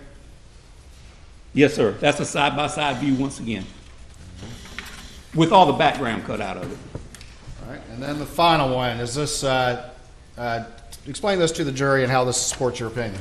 This is my actual comparison, and we use a process called ACE-V, where you analyze, compare, evaluate, and verify. It's a peer-reviewed process. I never go by just my results. I always have another competent examiner with like experience and like skills look at my work, because if you're going to make a mistake, that's where the mistake's found. You don't want to put a conclusion out for something important and you miss that. And that is a very important process in the examination world, that you use peer-reviewed process. You have someone else look at it. And so what I do, so that person and the jury and the court, Your Honor, so that person can look at these details, I've got a markup here showing some unique random characteristics that I've used, but I also put the actual impression there so you can make your own decision. I didn't want to look like I was being deceptive and put enhancements in there and point things. You can look at it and make your own conclusion, but I wanted to put it right next to mine so you know I'm being straight here, or you can make your own opinion. All right, very quickly, is it your expert opinion that this mark on the back of Maggie's leg is a tire impression and not anything else? That is a tire tread impression. That is my opinion. All right, now I see you have a number of arrows here that have different colors, and so I'd like to move through those and you explain what you're pointing to with those arrows in this image, okay? Absolutely. Let's start with the baby blue one and tell the jury what that indicates to you. Now you're going to have to tell me, because I can't tell shade from up here. All right. Okay, the top one. Yep. Yes, sir. All right, here you've got your unknown impression. You see down there? Here you got your unknown impression, and what I pointed here is at the start of that impression, and it's in mud, by the way. It's in mud, and so it's really, really fragile, but it's still here. You got an unknown impression, and here's approximately where it starts in the unknown, and here is where it starts in the known. And you can look at both, the marked up one and the actual impression itself. All right. And it's here. All right, and then moving on to this one right here, kind of we got a purple one, and then kind of that Yes, sir, I see it. whatever that one is. But explain sir. to the jury what you're seeing there and how that supports your conclusion. Right here is the other side of that tread. And this tread is this tread is this tread. Those two are the same. And right here, you can see it come up, and it actually makes a complete corner there.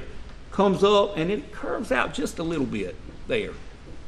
All right, and is that consistent with the sort of unique shape of that top tire? Yes, sir, it is. Right here, and then it comes up. Now, it's exaggerated a little bit in the drawing, but that's the best I could do with a stylist trying to get it there. And are those very distinct patterns that you see in the mud that match up with that particular tire? Yes, sir. Not so much the corner there, but these in here are.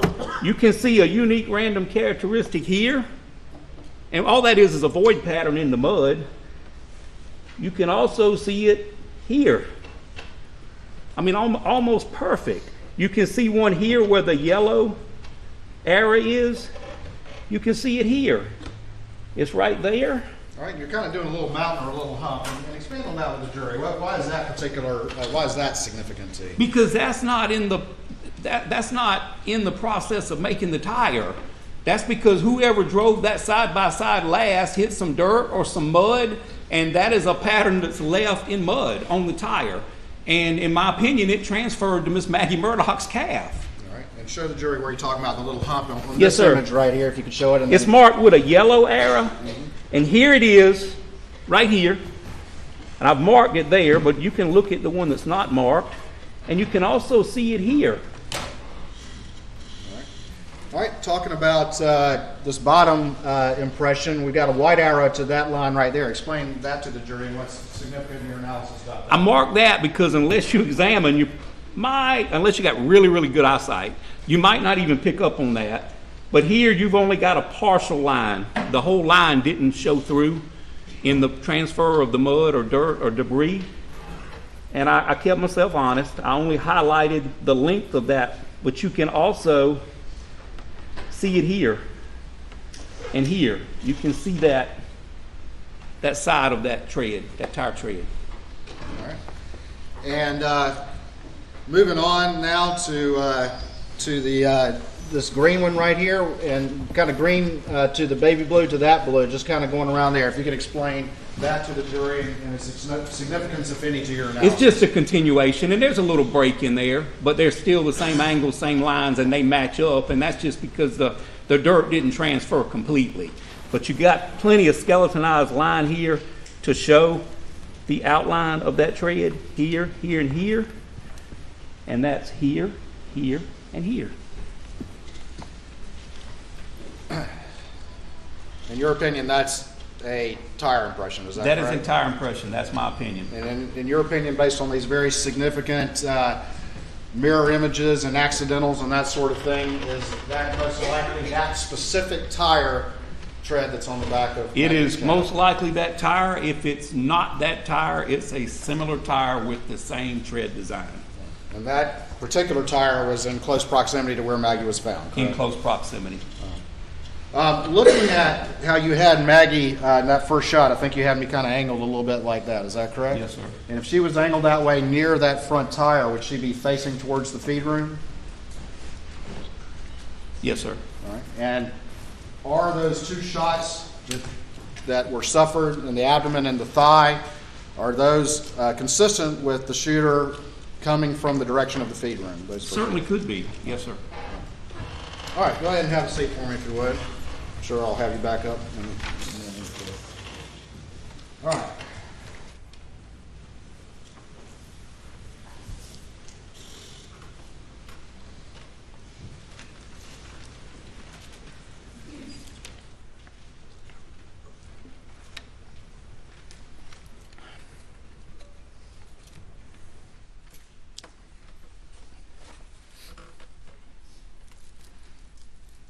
Additionally, with this particular tire tread impression on the back of Maggie's calf, is that consistent with her running into it or backing up into it with her calf hitting that tire as it was parked there? Leading, this is my first leading objection on this, but I object, leading.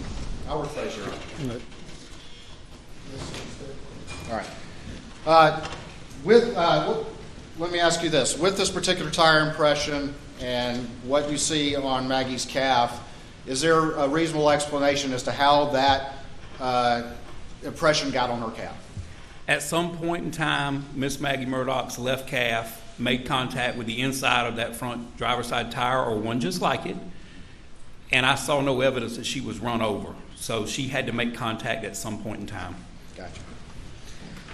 All right.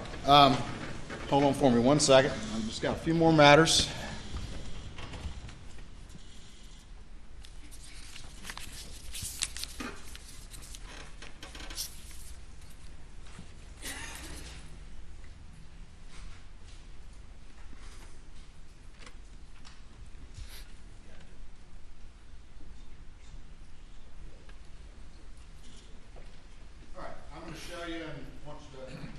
Be careful, this one will be under seal, so can we secure the monitors, please? I'm going to show you what's been marked as 542 and see if you recognize this image. I do. All right, and just generally tell the jury what that is. It's a cell phone sitting up on the back right-hand side pocket of the victim, Paul Murdaugh. All right. Your Honor, this time I'd move States 542 into evidence under seal. Objection, Your Honor. That's admitted.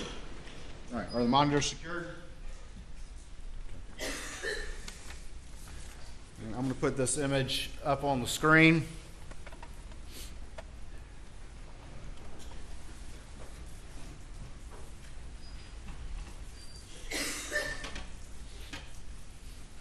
All right, and again, is this your understanding of how Paul's phone was found at the crime scene?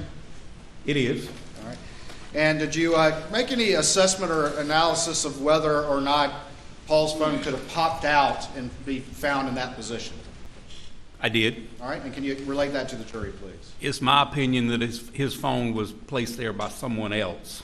All right, and tell the jury your basis for that conclusion, please. Well, after I mentioned the fatality, the fatal shot, at that point in time you have no movement, even involuntary movement, and there's no way Paul could have retrieved that phone from his pocket and placed it on top the back of his pants. And in your opinion, if he had been carrying that in his hand, could it have landed in that fashion following the fatal shot he suffered to his head? Mathematically, you could have made it happen, but I don't believe it's possible. I believe the phone would have fell to the ground and it wouldn't have fell behind him up in the air and landed on him.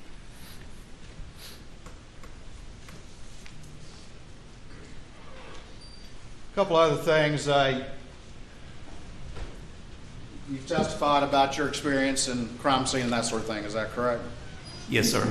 Is there any forensic value in a residence belonging to certain family members in doing any sort of DNA swabs of the bathroom sink or the shower drain or anything like that?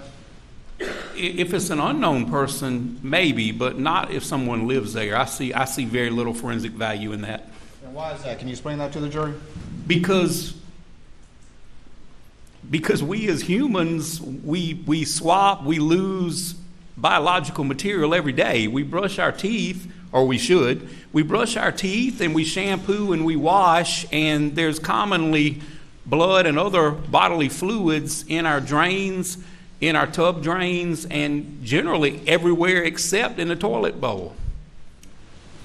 Generally. Generally, yes, sir, under black light.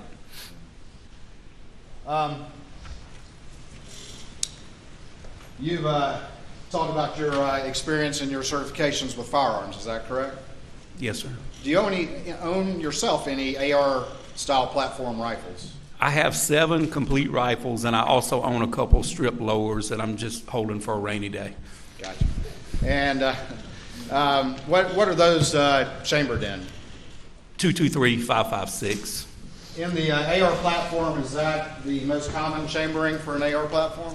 I believe it is, yes, sir. Do you personally own a 300 Blackout? I do not, but I have trained and shot a 300 Blackout. And why do you have 223 instead of 300 Blackout? The cartridges were a little bit more difficult. Well, they were a lot more difficult to find during COVID, and they are a lot more expensive than 223 and 556. 300 Blackout pretty loud? I think they're all loud, yes, sir. I have to wear hearing protection around my rifles. 300 Blackout louder than a shotgun? Absolutely. I don't wear hearing protection when I hunt. I'm an avid hunter, but I have to wear hearing protection with my rifle. Hold on for me 1 second.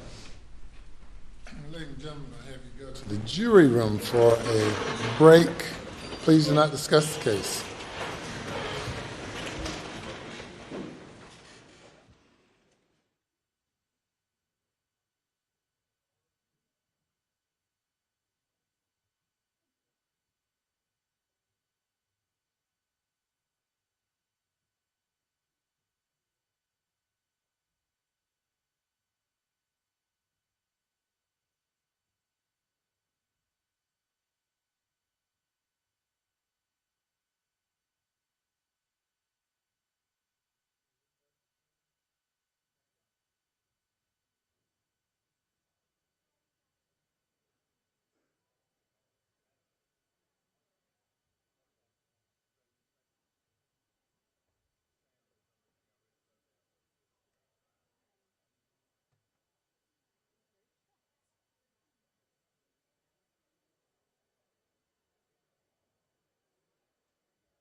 You may bring the jury.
Yes.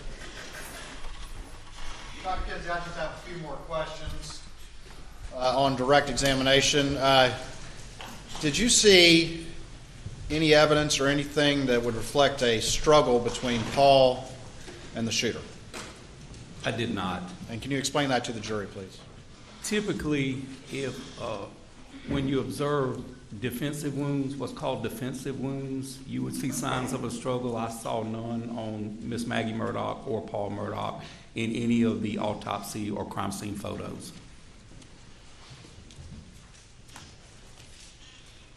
Thank you. Please answer any questions the defense may have. Please, Your Honor. Yes, sir.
So do I call you doctor or deputy or chief or what? I haven't been a deputy in about 25 years, Mr. Harpootlian, but I'll answer to whatever you call me, sir. You may regret that.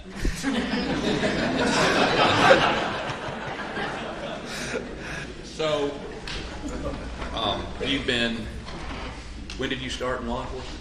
Around 93. Okay. And you were in Orangeburg? Yes, sir.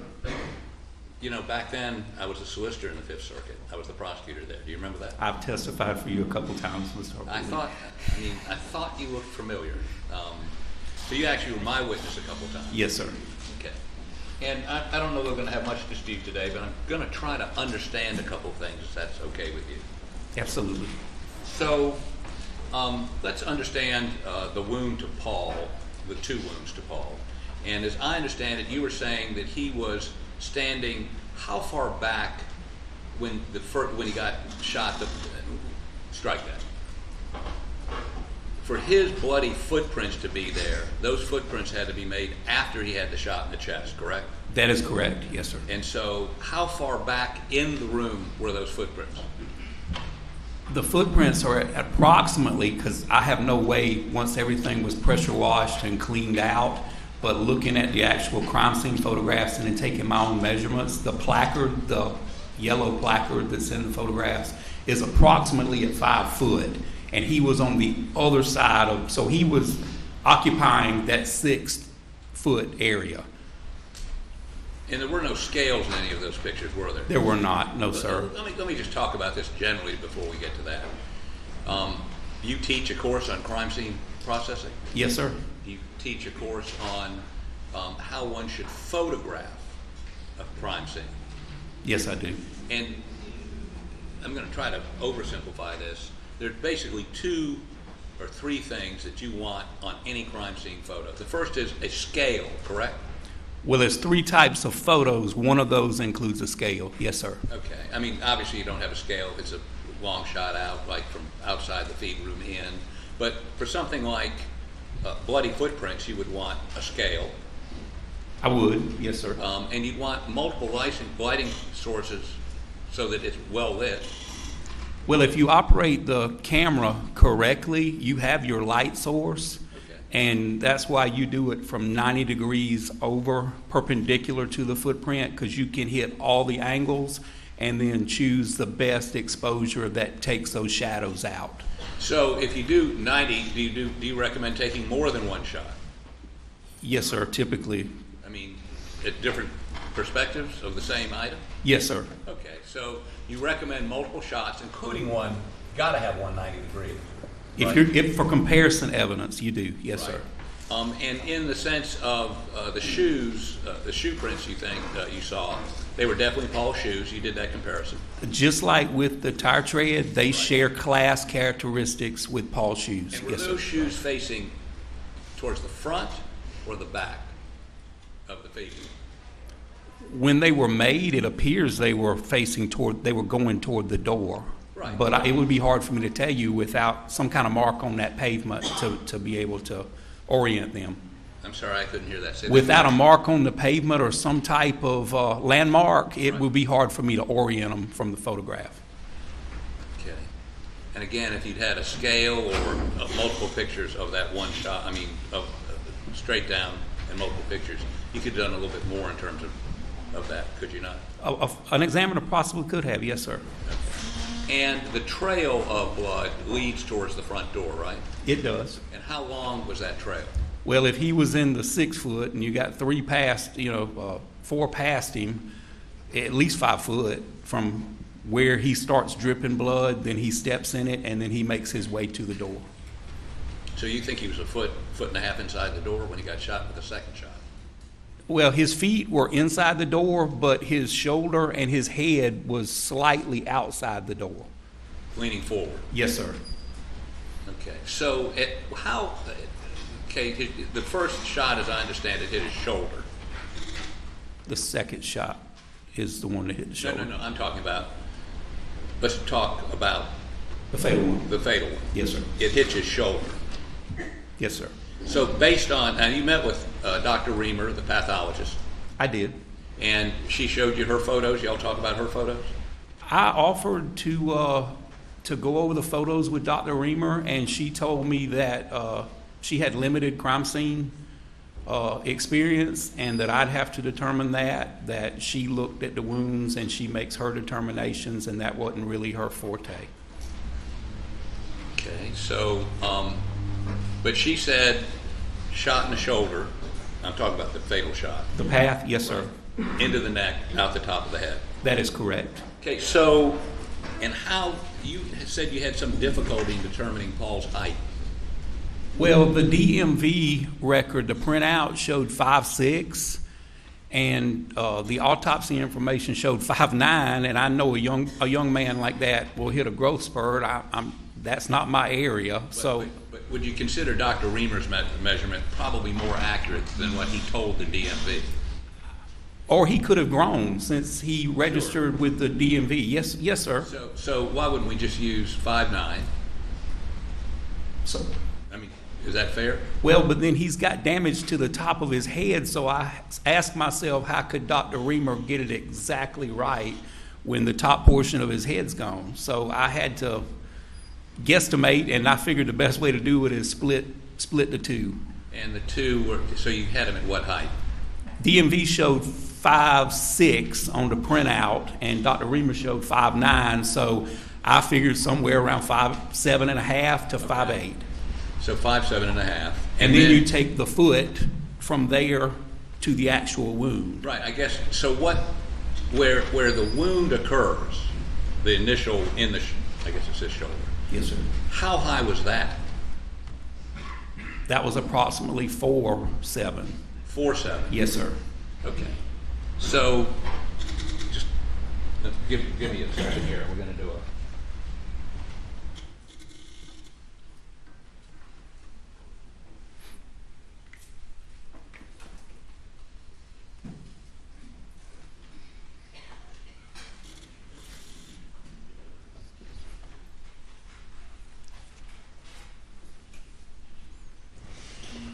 I hadn't touched a protractor in 50 years. I've done it twice this week.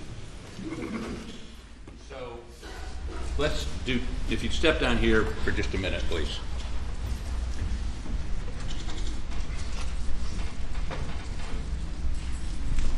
Oh, you walk around with one? Yes, sir.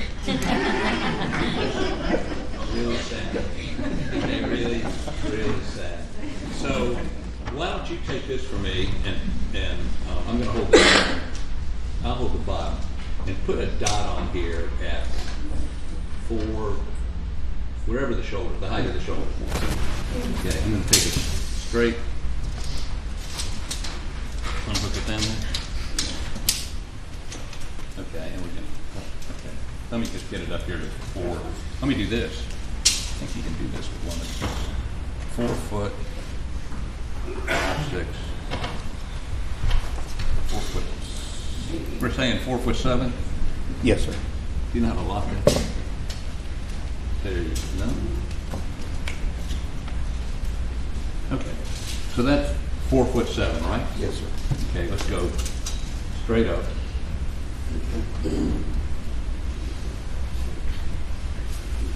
Okay. And that would have been the height of the wound. That's the height, approximate height of his shoulder, depending on how far he's dipping. You think it's lower? Could be, yes, sir. Like I said, when you've got a wound to that side, I would expect him to be favoring that shoulder. Okay. So, what's your opinion of how? I mean, you're the professional. I'm just holding it. Well, looking at the defects on this side of the door, Yeah. and it's several of them there, even though they've been pressure washed, if I run a string back in the area of 4'7", somewhere in the middle, gave me a 135-degree angle. That's give or take 5 or 6 degrees. And that's what Dr. Reamer said in her report, 135 degrees. I don't know if she said that in her report, sir. Okay, let me find it. Yes, sir. Can you undo that? Thanks. Give me 2 seconds and let me find her. But that's not absolute. Like I said, a lot of variables could change that a couple of degrees one way or the A couple other. of degrees one way or the other. Okay, here we go. I'll make sure I tab the right.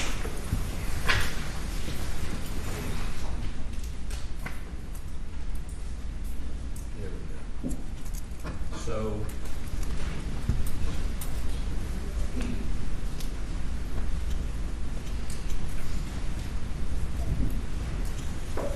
there was some here.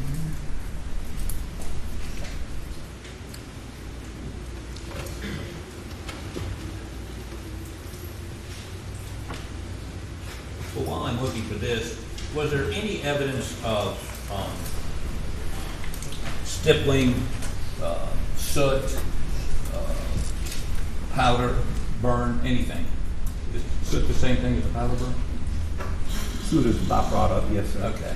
Around this But shoulder. soot can wipe off. The Right. powder burn, the stippling doesn't easily wipe off. It's actually tattooed. And that would indicate a pretty close shot. Yes, right? sir, it would. And you would agree, Dr. Reamer said there was no evidence of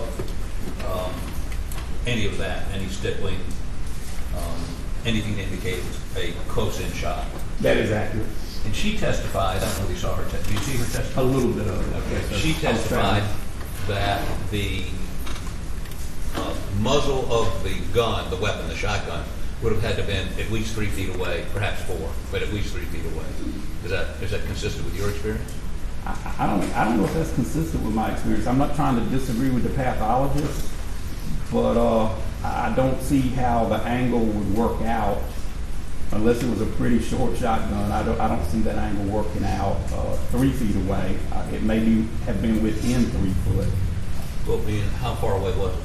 There was no. I mean, at what point? Well, at the angle, the bullet defects would have been here at 76 inches. Right. So you've got quite a difference there. If I could get that dowel.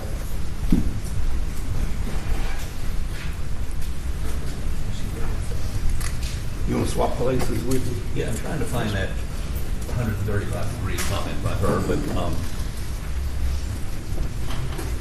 To make that axis, yes, at 3 foot, we're here. right. At 2 foot, we're here. So I believe it would be more in line with 2 foot, but I'm not contradicting a pathologist. Okay. I know it's in here. Give me 2 seconds. I thought I had it marked. Give me 1 more second here.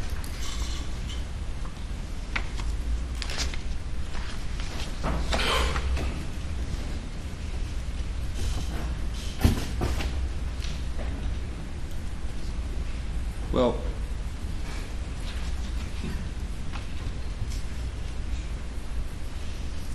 damn it. So,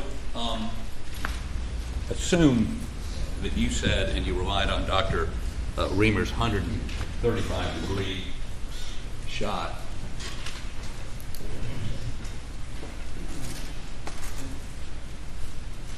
Let's follow that down. Now, Mr. Harpootlian, I reviewed her stuff, but I went and measured my own angle on that door now. I didn't rely on her angle.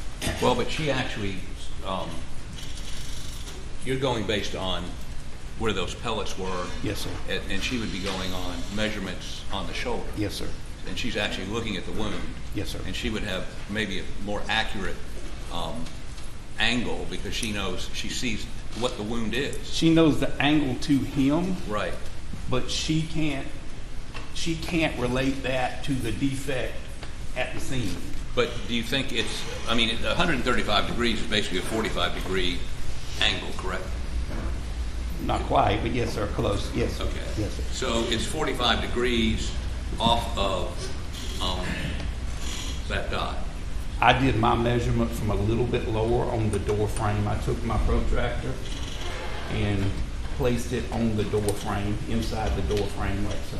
So you don't think it's that tall, you think it's down? Well, that's where his shoulder's at, Right. but the angle of the gun, depending on the length of the barrel, Right. it would have to be here, because it's not a contact wound, so it Right. would have to be down a little bit, but the angle doesn't change, just the distance changes. Right, right. So, but, sorry, standing between.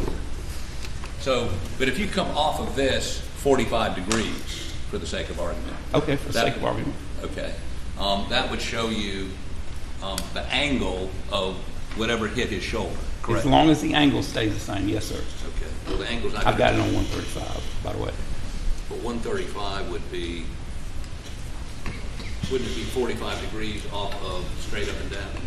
So don't you have to take it over this way? Well, you've got 90 in the middle. It depends on where your axis is. You've got 90 in the middle. This is 180. All the way around is 360. So here we've got 135 off of the door. Going that way. Can you make it go this way for me? I don't quite understand. I want the line not going this way. I want to be able to draw it out this way.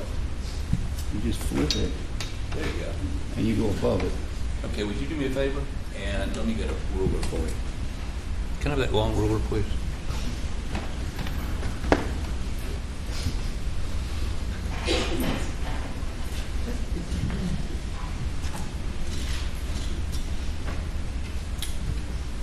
And let's take it, just,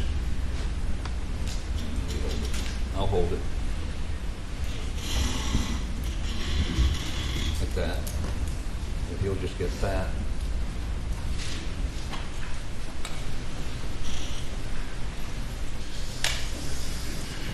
Okay. And so, and again, it could be somewhat lower if you turn. Yes, sir. But so And that would change the angle. That's why I said approximately 135. It could change it a little bit. how much? A few degrees. Well, if you figure if this is 135 and if he's 2 inches lower, that would, take probably 5 degrees off. So that would be 130. Maybe. If you sit it up there, we'll measure it. I can tell you for sure.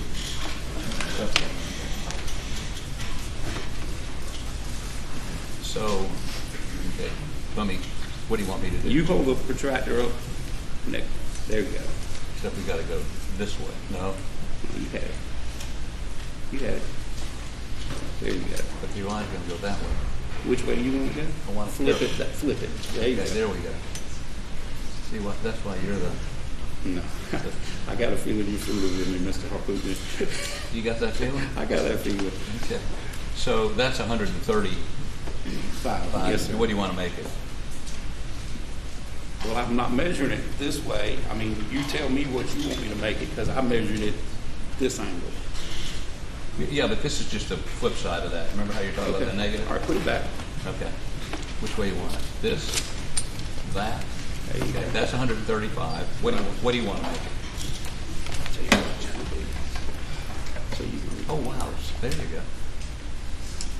All right, so if it was, let's say this end was down a little bit, that would make it what? Now you're on the bottom half now, so that changes it. Now we're at 40. Yeah, it was 45. Right, Now yeah. it's 40. Right. See, I went to Clemson too. Yeah. And so, this is sad. So if you make it 40 instead of 45 degrees, what is it? Here. Okay, so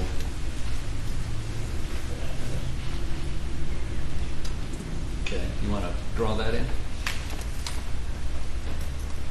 And the red pen right on the. Or if I put you in the eye now, it's not intentional. Okay. So those are basically what you're saying is those are the two possible paths, and there may be one in the middle. It could be. Yes, Okay. sir. Now, and you believe that the shooter was how far away from him with that shotgun? I think 3 foot is a stretch without having some damage to the door frame. Right. Because them shot pellets immediately when they leave the barrel of that gun, at 3 foot, that shot pellet's going to spread 1 inch. There's no damage to the outside of that door frame. Why would there be? Why would there be what? If it's spread how far? 1 inch? If Paul's shoulder is barely breaching that door frame, and that's what the blood evidence tells me. Right. If you are further back, them shot pellets are going to do what they're supposed to do. They're going to open up, and there's no shot damage to that door frame. Okay. So, here we go. You recognize it? Yes, sir, from photograph. And it's a Benelli shotgun, is that right? Yes, sir, it is. Okay, so I prefer to put on gloves if I'm going to touch that evidence. I have some.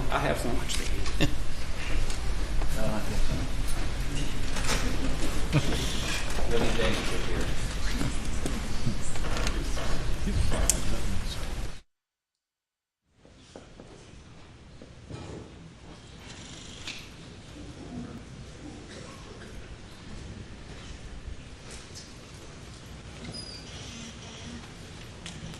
Okay, would you take that shotgun and, unlike these boys back here, I don't mind if you point it in my direction. Okay? So if you take that, the muzzle of that gun and follow the line down, please. And let me turn this just a little bit so this mirror back here can see. Okay. Follow this down. Either one of those down.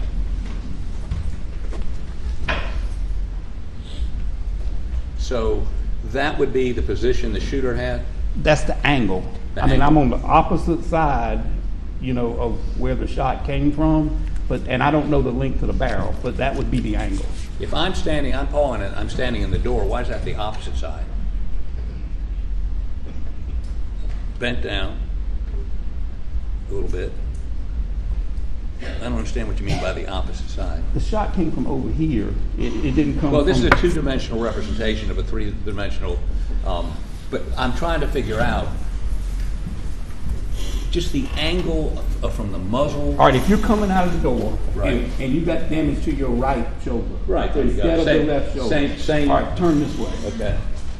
And that is the door frame. Right, Was here. right. But, and that distance there is how far from the barrel to 2.5 to 3 foot. That's not true, just to be. So actually, that is, I'm going to your shoulder now. okay. You gotta turn, you gotta turn. Yeah, you gotta Yeah. turn. So that is about 24 inches. Well, you step closer, but yes, sir, about 24 inches. Again, we both went to Clemson, okay? So this is getting complicated. So what you're saying is whoever shot him was holding the shotgun that low? Really low, yes, sir. Not from the shoulder, from some position other than the shoulder. Why? Wouldn't it be easier just to go boom, right in the head? Sir, I can't figure out why people do what they do. No, but don't I know guess, how it okay, works. so the person with the shotgun has just shot him in the chest, and he would have been turned to the left, and that would have gone through, under his armpit, out the window. Right. Okay. And then he shuffles over to the right of that position, Toward the door. towards the door. Yes, sir. And then whoever has just shot him, you would agree with me, the first shot was inside the, the shooter would have been inside the feed room for shot number one. At least to here. If this is the door frame, Right. the ejection port of that shotgun was in at least this far. And how far back was he in the room when he got shot? Paul? Yeah. Just on the other side of the 5-foot mark. Okay, so how far was it be from that 5-foot mark to the door frame? 5 foot. Yeah, no, but I mean, how far would the barrel have been if that was just inside? Well, it depends on the length of the shotgun. Assume that's Benelli, whatever the Well, name. if this represents 5 foot, Right. and I've got the ejection port inside the door, what, 2 foot? I mean, you don't want the ruler, but 2 foot maybe? There's consistency.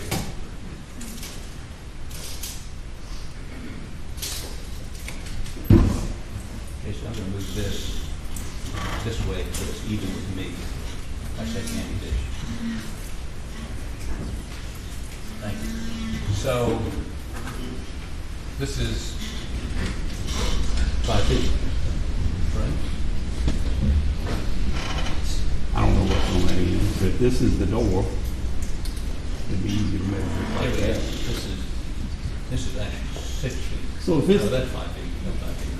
For demonstrative purposes, if it's this gun, Right. and that reaches inside, so that's what? How far are you? I can't see. I'm at 5 feet.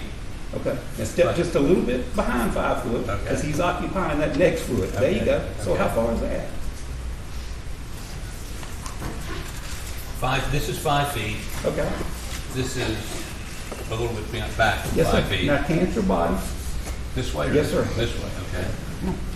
What do you mean? Turn my feet? Yes, sir. Okay, A little bit more. okay, Right there. okay. Now, and you're shooting me in the chest, Yes, sir. and the distance between that barrel and my chest is, well, that's 29, 30 inches.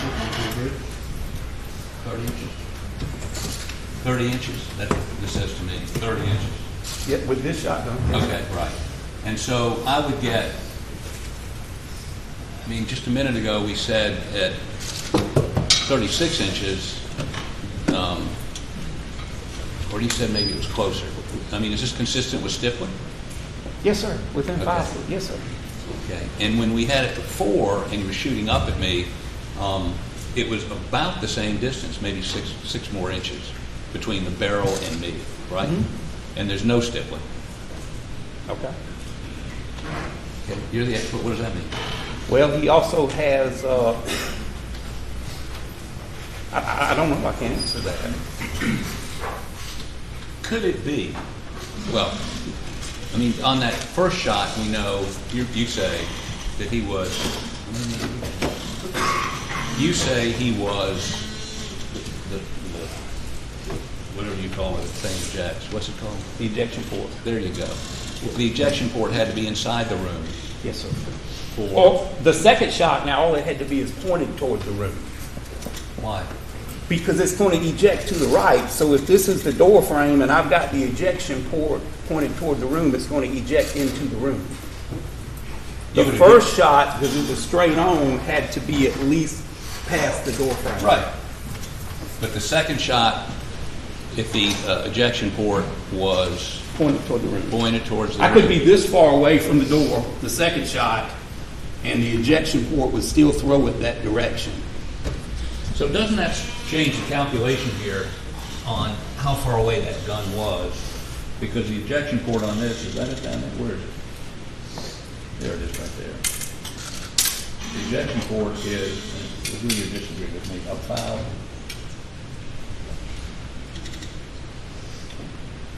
28 inches from the barrel. On that shotgun? Yes, sir. Well, assume this was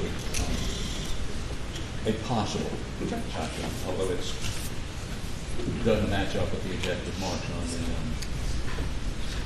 the shells found in the feed. But there's some theory that this would be about the same shotgun.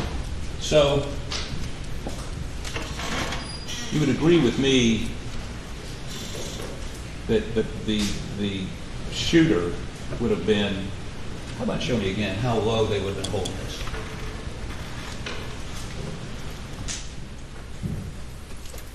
Other side, but here. Down. Well, I mean, I don't know how long the arms are. There's a lot of variables there, but, you know, it could have been here. It could have been here. I mean, I can't tell you the mechanics of it. All I can look at is the angle. And that angle, you would agree with me, is an unusual angle. Typically, people shoot a shotgun from their shoulder. Typically, unless you and I are both occupying nearly the same space, Wouldn't there be stippling or powder burns or some? I can't explain that. Well, Mr. okay, Harpoon. so you can explain it. I'll take that answer. Yes, sir. But it would be inconsistent for them to be that close, wouldn't it? Well, you figure if Paul made it to the door, whoever fired the first shot could have retreated or could have backed up, better word for it, could have backed up or even was taking cover to see what was going to happen. And then I believe the angle would fit or could fit that two persons could be that close to that door frame. Hand me the weapon again, please. You might want to step that way. Well, you're blocking the jerk. Oh. That's better. So we both agree that the first shot is square into his chest. Well, I can't say square, but it's directly on. Yes, sir. Okay, which is at shoulder height. Boom. Well, it could have been shoulder height. It could have been like I was holding it just now. No. Before. I mean, I'm sorry, it could have Unlike been. you, I own- It could have been here. Okay. Could have been here. I mean, I can't tell you the But he's holding, mechanics. whoever's shooting him in the chest is holding it Parallel to the ground or parallel to the near ground. parallel. To the ground. Yes, sir. And we know it wasn't down here. I don't believe so. No, sir. Not the path of the bullets going out the back window. Okay. The pellets, not bullets. So either at his shoulder or just under his shoulder. Now, a shotgun has a pretty good kick to it, doesn't it? Buckshot? Yes, sir. Pretty decent. So I guess what I don't understand, and you have no explanation for it, is why the second shot would be like this. I mean, we agree the normal height person would have to crouch to make that shot. Correct? I don't know where they wanted the end of that barrel placed, Mr. Harpoon. I can't tell you that part with my science. I can't. All I can look at is the angle. Which is about like this. Well, it's here, but in reverse.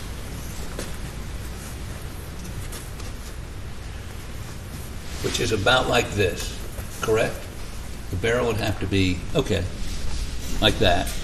But you would agree with me, I'm bent over to do that. You are. Yes, sir. So the shooter was a very short person? But here, I'm not bent over that far, and I'm almost 6 foot. But what, I don't understand. You go ahead and take a stand. I don't understand what circumstance would cause a person to, you might want to move that way a little bit, to do this or this, and then immediately do this or do this to put that second shot in. Objection, asked and answered. You said what you don't understand. The question is, The question is for the witness. that your position is that the first shot was like this, and the second shot would have been like, if I'm standing up straight, like this, not a very good aim, or crouched down. If it's a normal sized person, right? The first angle was almost parallel with the ground. Right. The second angle was somewhere around 135 degrees from the door frame. I can't tell you the psychology of any more, any less. Okay, so what height was the entrance wound on that chest? On the chest? Yeah. Approximately 4'3" or 4'4", I believe, according to the. 4'3". Yeah, 4'3", 4'4". Because that would have been below the shoulder wound, right? Yes, sir. So it'd be, let me see how that works for me. Maybe this will help us.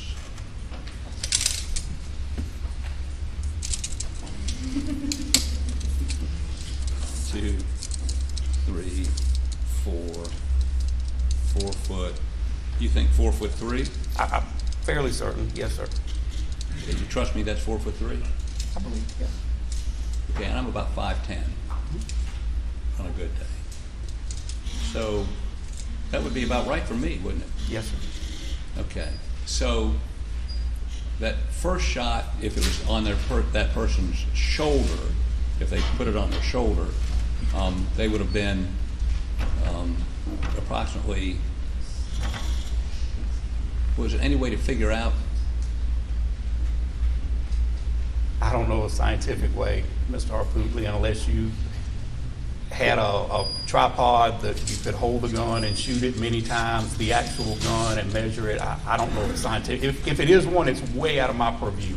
I look at the angles, and I look at the damage, and I develop my angles. That's what I do. Okay.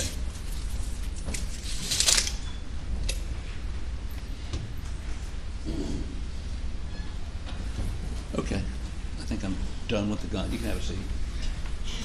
Can I take the gloves off, or we could do this again? Objection, ask the man. I think we're done with the gun, but I got to tell you, that's not being. I'll put it on. So, and I don't think I need this anymore, Mr. Barber. I'm sorry.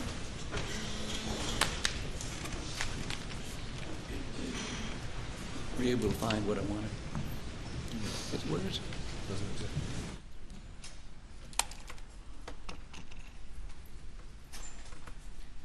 Okay, so let me go a couple other places with you.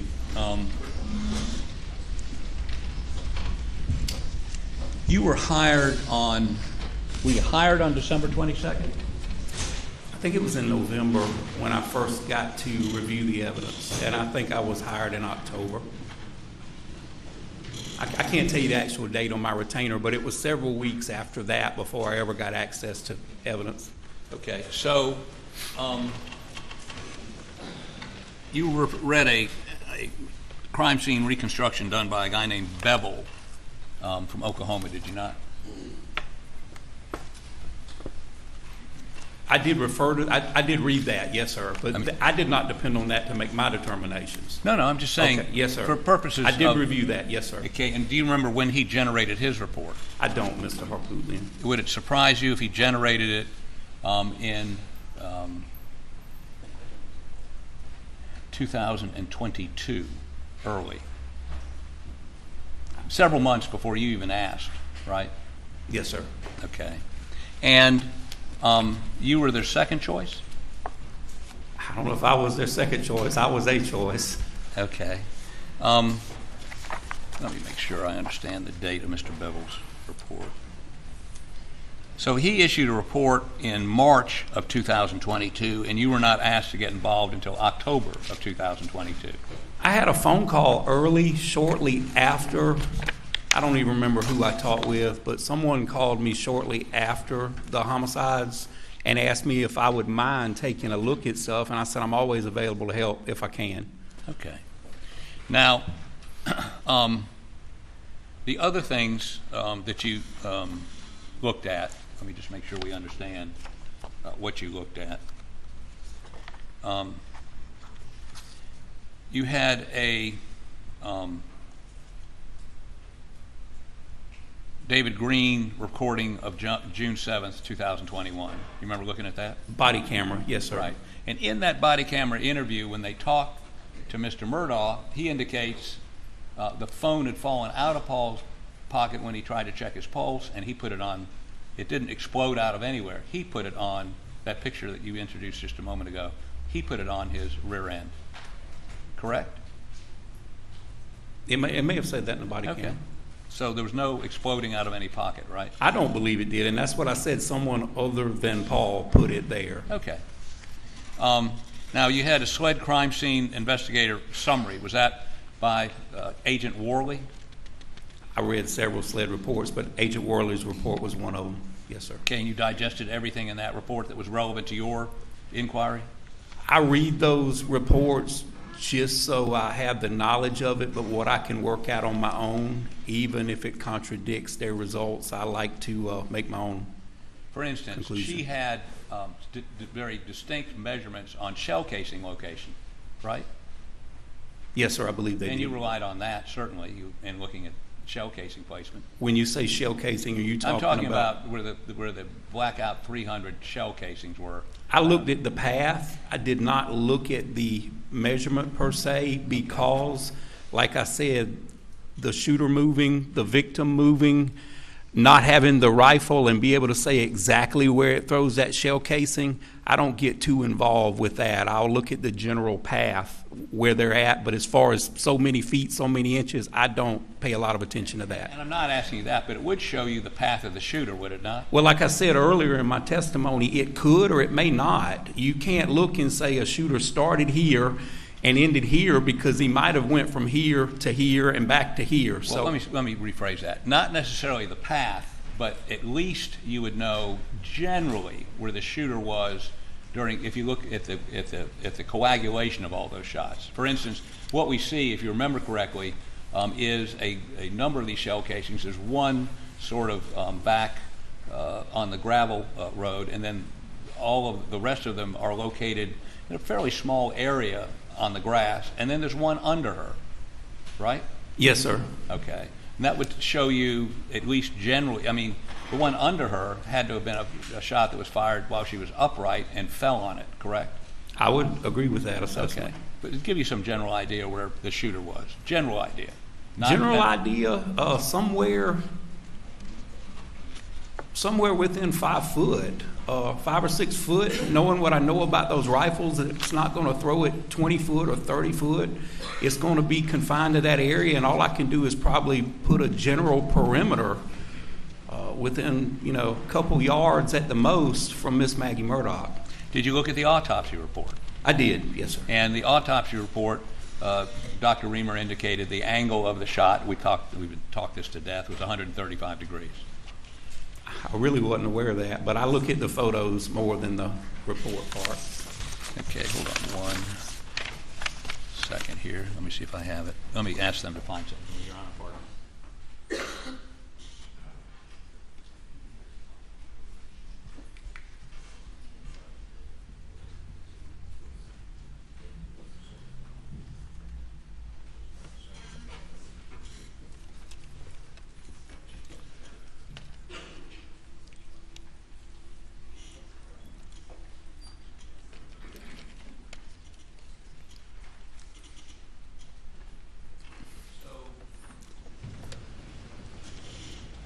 Let me ask you what else you looked at, and you list a bunch of things here. You looked at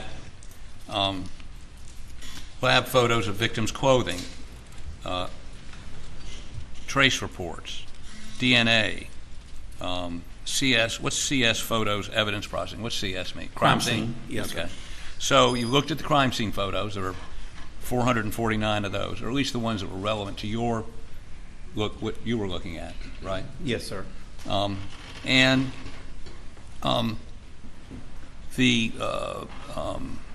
number of interviews with people, right? I had access to it. I may have looked at some of them. Yes, sir. Okay. Now, let me ask you this. Does the wound on Paul's shoulder indicate to you how far the shooter was? I mean, what was the spread at that point? Your typical full choke on a shotgun, and it depends. Once again, it depends on the choke. Right. At 3 foot, it's going to spread 1 inch. Okay, well, With an improved choke, at 3 foot, it's going to spread 1.75 inches. So I don't know the. you looked at the autopsy photos, right? I did, yes, sir. Was the wound on his shoulder bigger than 1 or 1.75? It's a massive wound. I mean, it's massive, but a lot of that can be taken into the angle too, Mr. Harpootlian. Did you look at the x-rays? I did, yes, sir. And there's a whole bunch of pellets in his shoulder. Along the path, yes, sir. Along the path. Mm-hmm. But wouldn't it indicate that the spread of those pellets is significantly more than 1 inch or 2 inches? Like, I think we determined it was about a 6-inch spread. Well, I don't think with the angle it would be possible for someone to be 12 yards away and shooting up that direction. So obviously that's got something to do with the close proximity and the way those number twos work. So, do you have an explanation for why the spread would have been that big based on what we just did? I don't want to pull the shotgun out. I'm not a firearms examiner, Mr. Harpootlian. I'm just familiar with how they work. And so your position is that spread is not inconsistent with what you've testified? I do not believe so. I have had people shoot themselves in front of me, and I have worked a number of crime scenes where I've seen the same damage. Okay. So, okay, here we go. I knew I'd seen it somewhere. This is your report. Thank you. Okay. Let me ask you, did you say Paul's height of 5'8" and the sharp angle upwards, approximately 135 degrees, I know I find it, support that Paul's left side was dipping slightly, head slightly forward as he was standing or exiting the feed room at the time of the second shot? I think that's what I testified to, yes, sir, and that's still my findings. Okay, I just want to make sure this 135 degree thing I didn't imagine. That's what you said, right? Well, that's what I was saying. I was hoping you didn't say I copied someone else, but yes, sir, that's my measurements. Okay, so you also said the length of the shotgun would be needed to a reasonable degree of certainty, but it's unlikely the shooter was standing with a shouldered weapon at the time of the second discharge. We've already established that, correct? Yes, sir. They would have been crouched or holding it down in some awkward position, yes, sir, rather than having it up to their shoulder. Also, let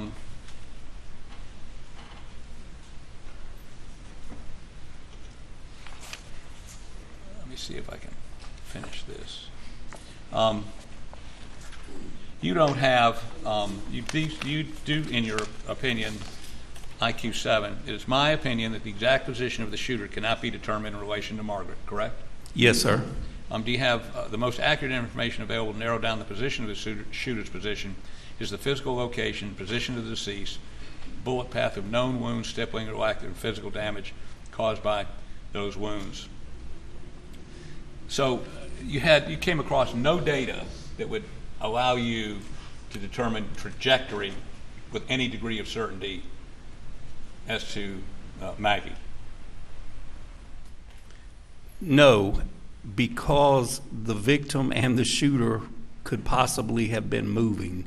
So it's no way, to my knowledge, scientifically, to prove either one. Okay, and I guess that wasn't my question. My question was, you saw no data in the material you looked at that would allow you to do that?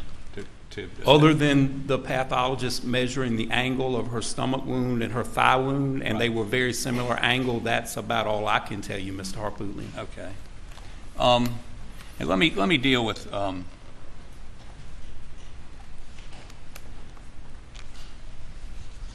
couple of issues. Let's go to the what you testified to about the impression on her leg, right? Yes, sir. Now, this again, was there a photo taken of either her leg or the tire that you're talking about that would have been what you would expect if you were trying to make a comparison, that is a 90-degree shot of it, either one?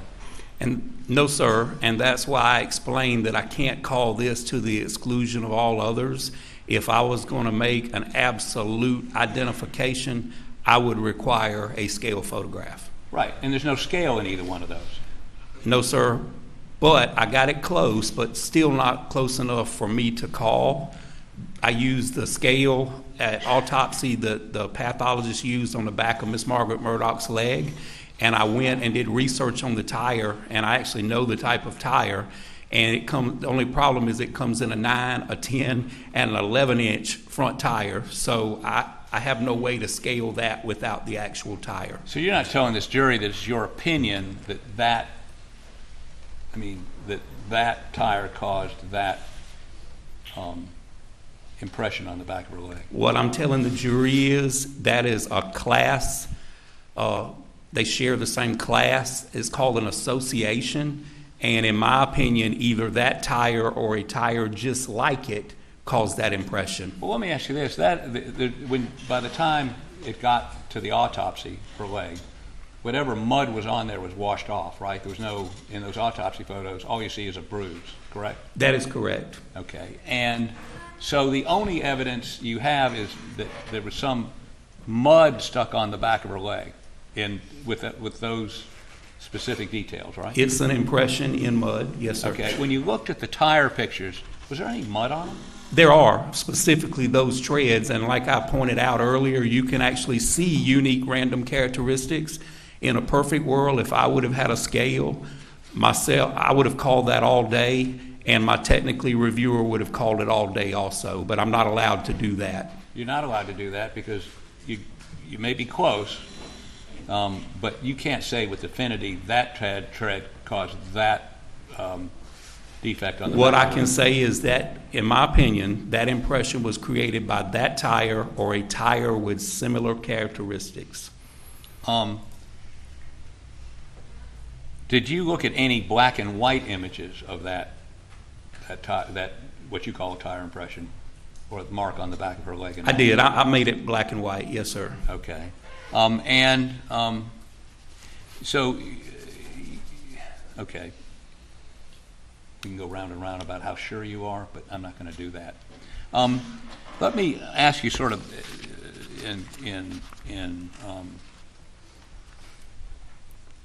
not closing, I have a couple more shots, but a couple more questions. We'll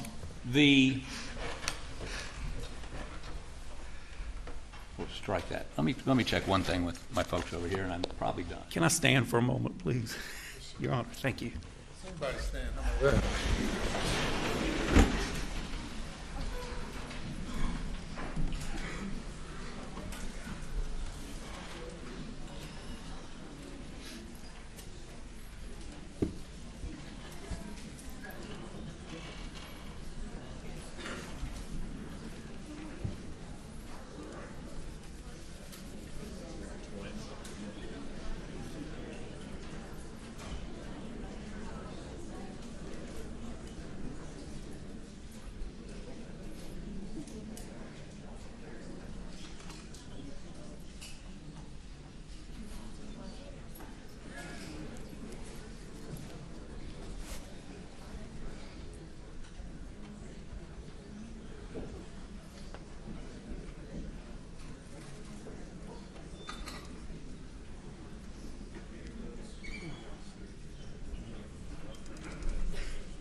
Okay.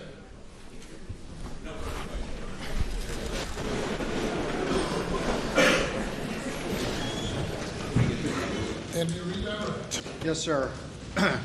Just real quick. Couple things real quick. You were contacted by SLED to do a review of this case, is that correct?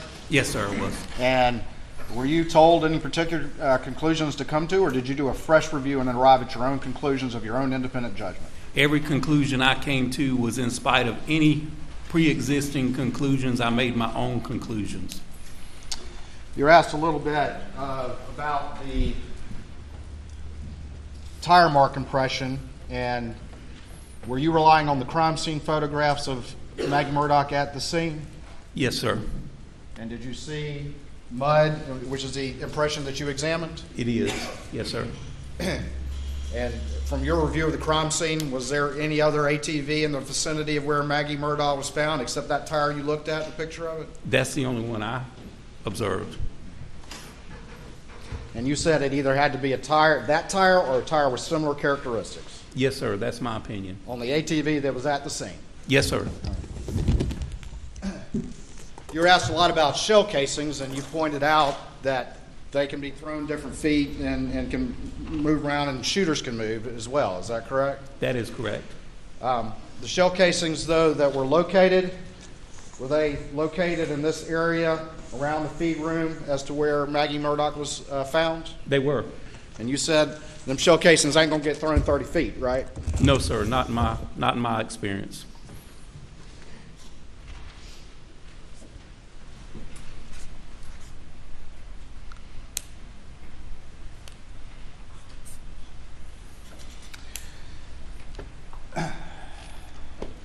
In your experience, having done 850 homicide scenes, can shooting events be fluid situations?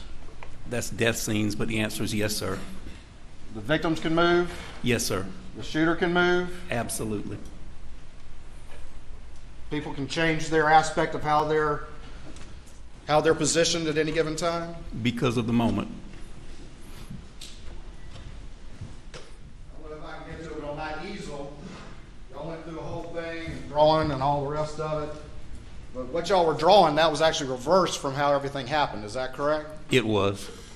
And if this were the door to the feed room going out to the outside and I was standing in it, which direction was the trajectory of the shot to Paul's head? Where I'm at, up at a 135-degree angle. And what did you observe up here? I observed body fluid, a concentration of body fluid as a result of a gunshot wound.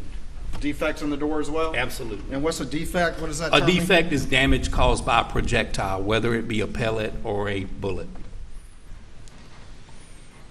That easel drawing y'all did, that was reversed from the reality of the situation, correct? Yes, sir. All right. And that easel also was slanted as well, was it not? It was. And if it were actually standing straight up, that dot y'all were marking would actually be higher than it was when it was demonstrated to the jury. Is that correct? Yes, sir, and that's why you use approximate, because I can't tell you how Paul was positioned. I can only go by the angle. All that stuff that you and Mr. Harpootlian did with the easel and the shotgun and all the rest of that, does any of that change your opinion about what happened to Paul on the night of June 7th, 2021, when he was fatally shot in the head? It does not. Thank you, Your Honor. Nothing further. Just one additional question. Mr. Barber, please. We agreed that what I did there a moment ago with the easel was a mirror image or a negative of what actually occurred, right? It was the opposite side of the door, yes, sir. Go get in the door, please.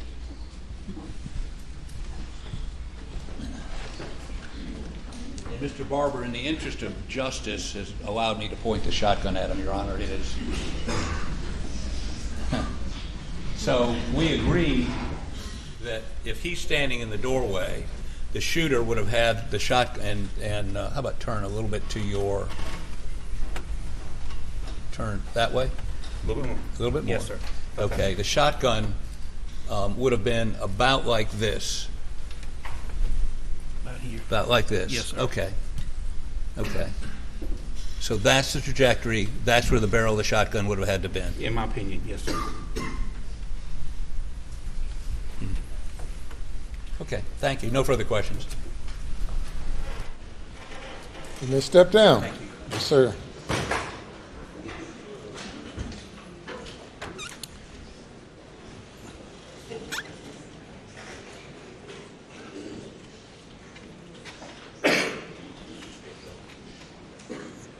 Ladies and gentlemen, we're going to break for lunch at this time.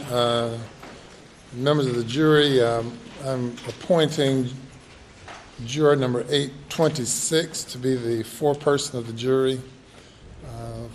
The foreperson has the responsibility of serving as the spokesperson for the jury from this point forward. Will have the responsibility of presiding over the jury deliberations, and will have the responsibility of completing the verdict form representing the unanimous verdict of the jury when we reach that point. and also sit in the first seat, which is the seat designated for the foreperson. Understand? All right. Very good. We'll see you all at 2:15.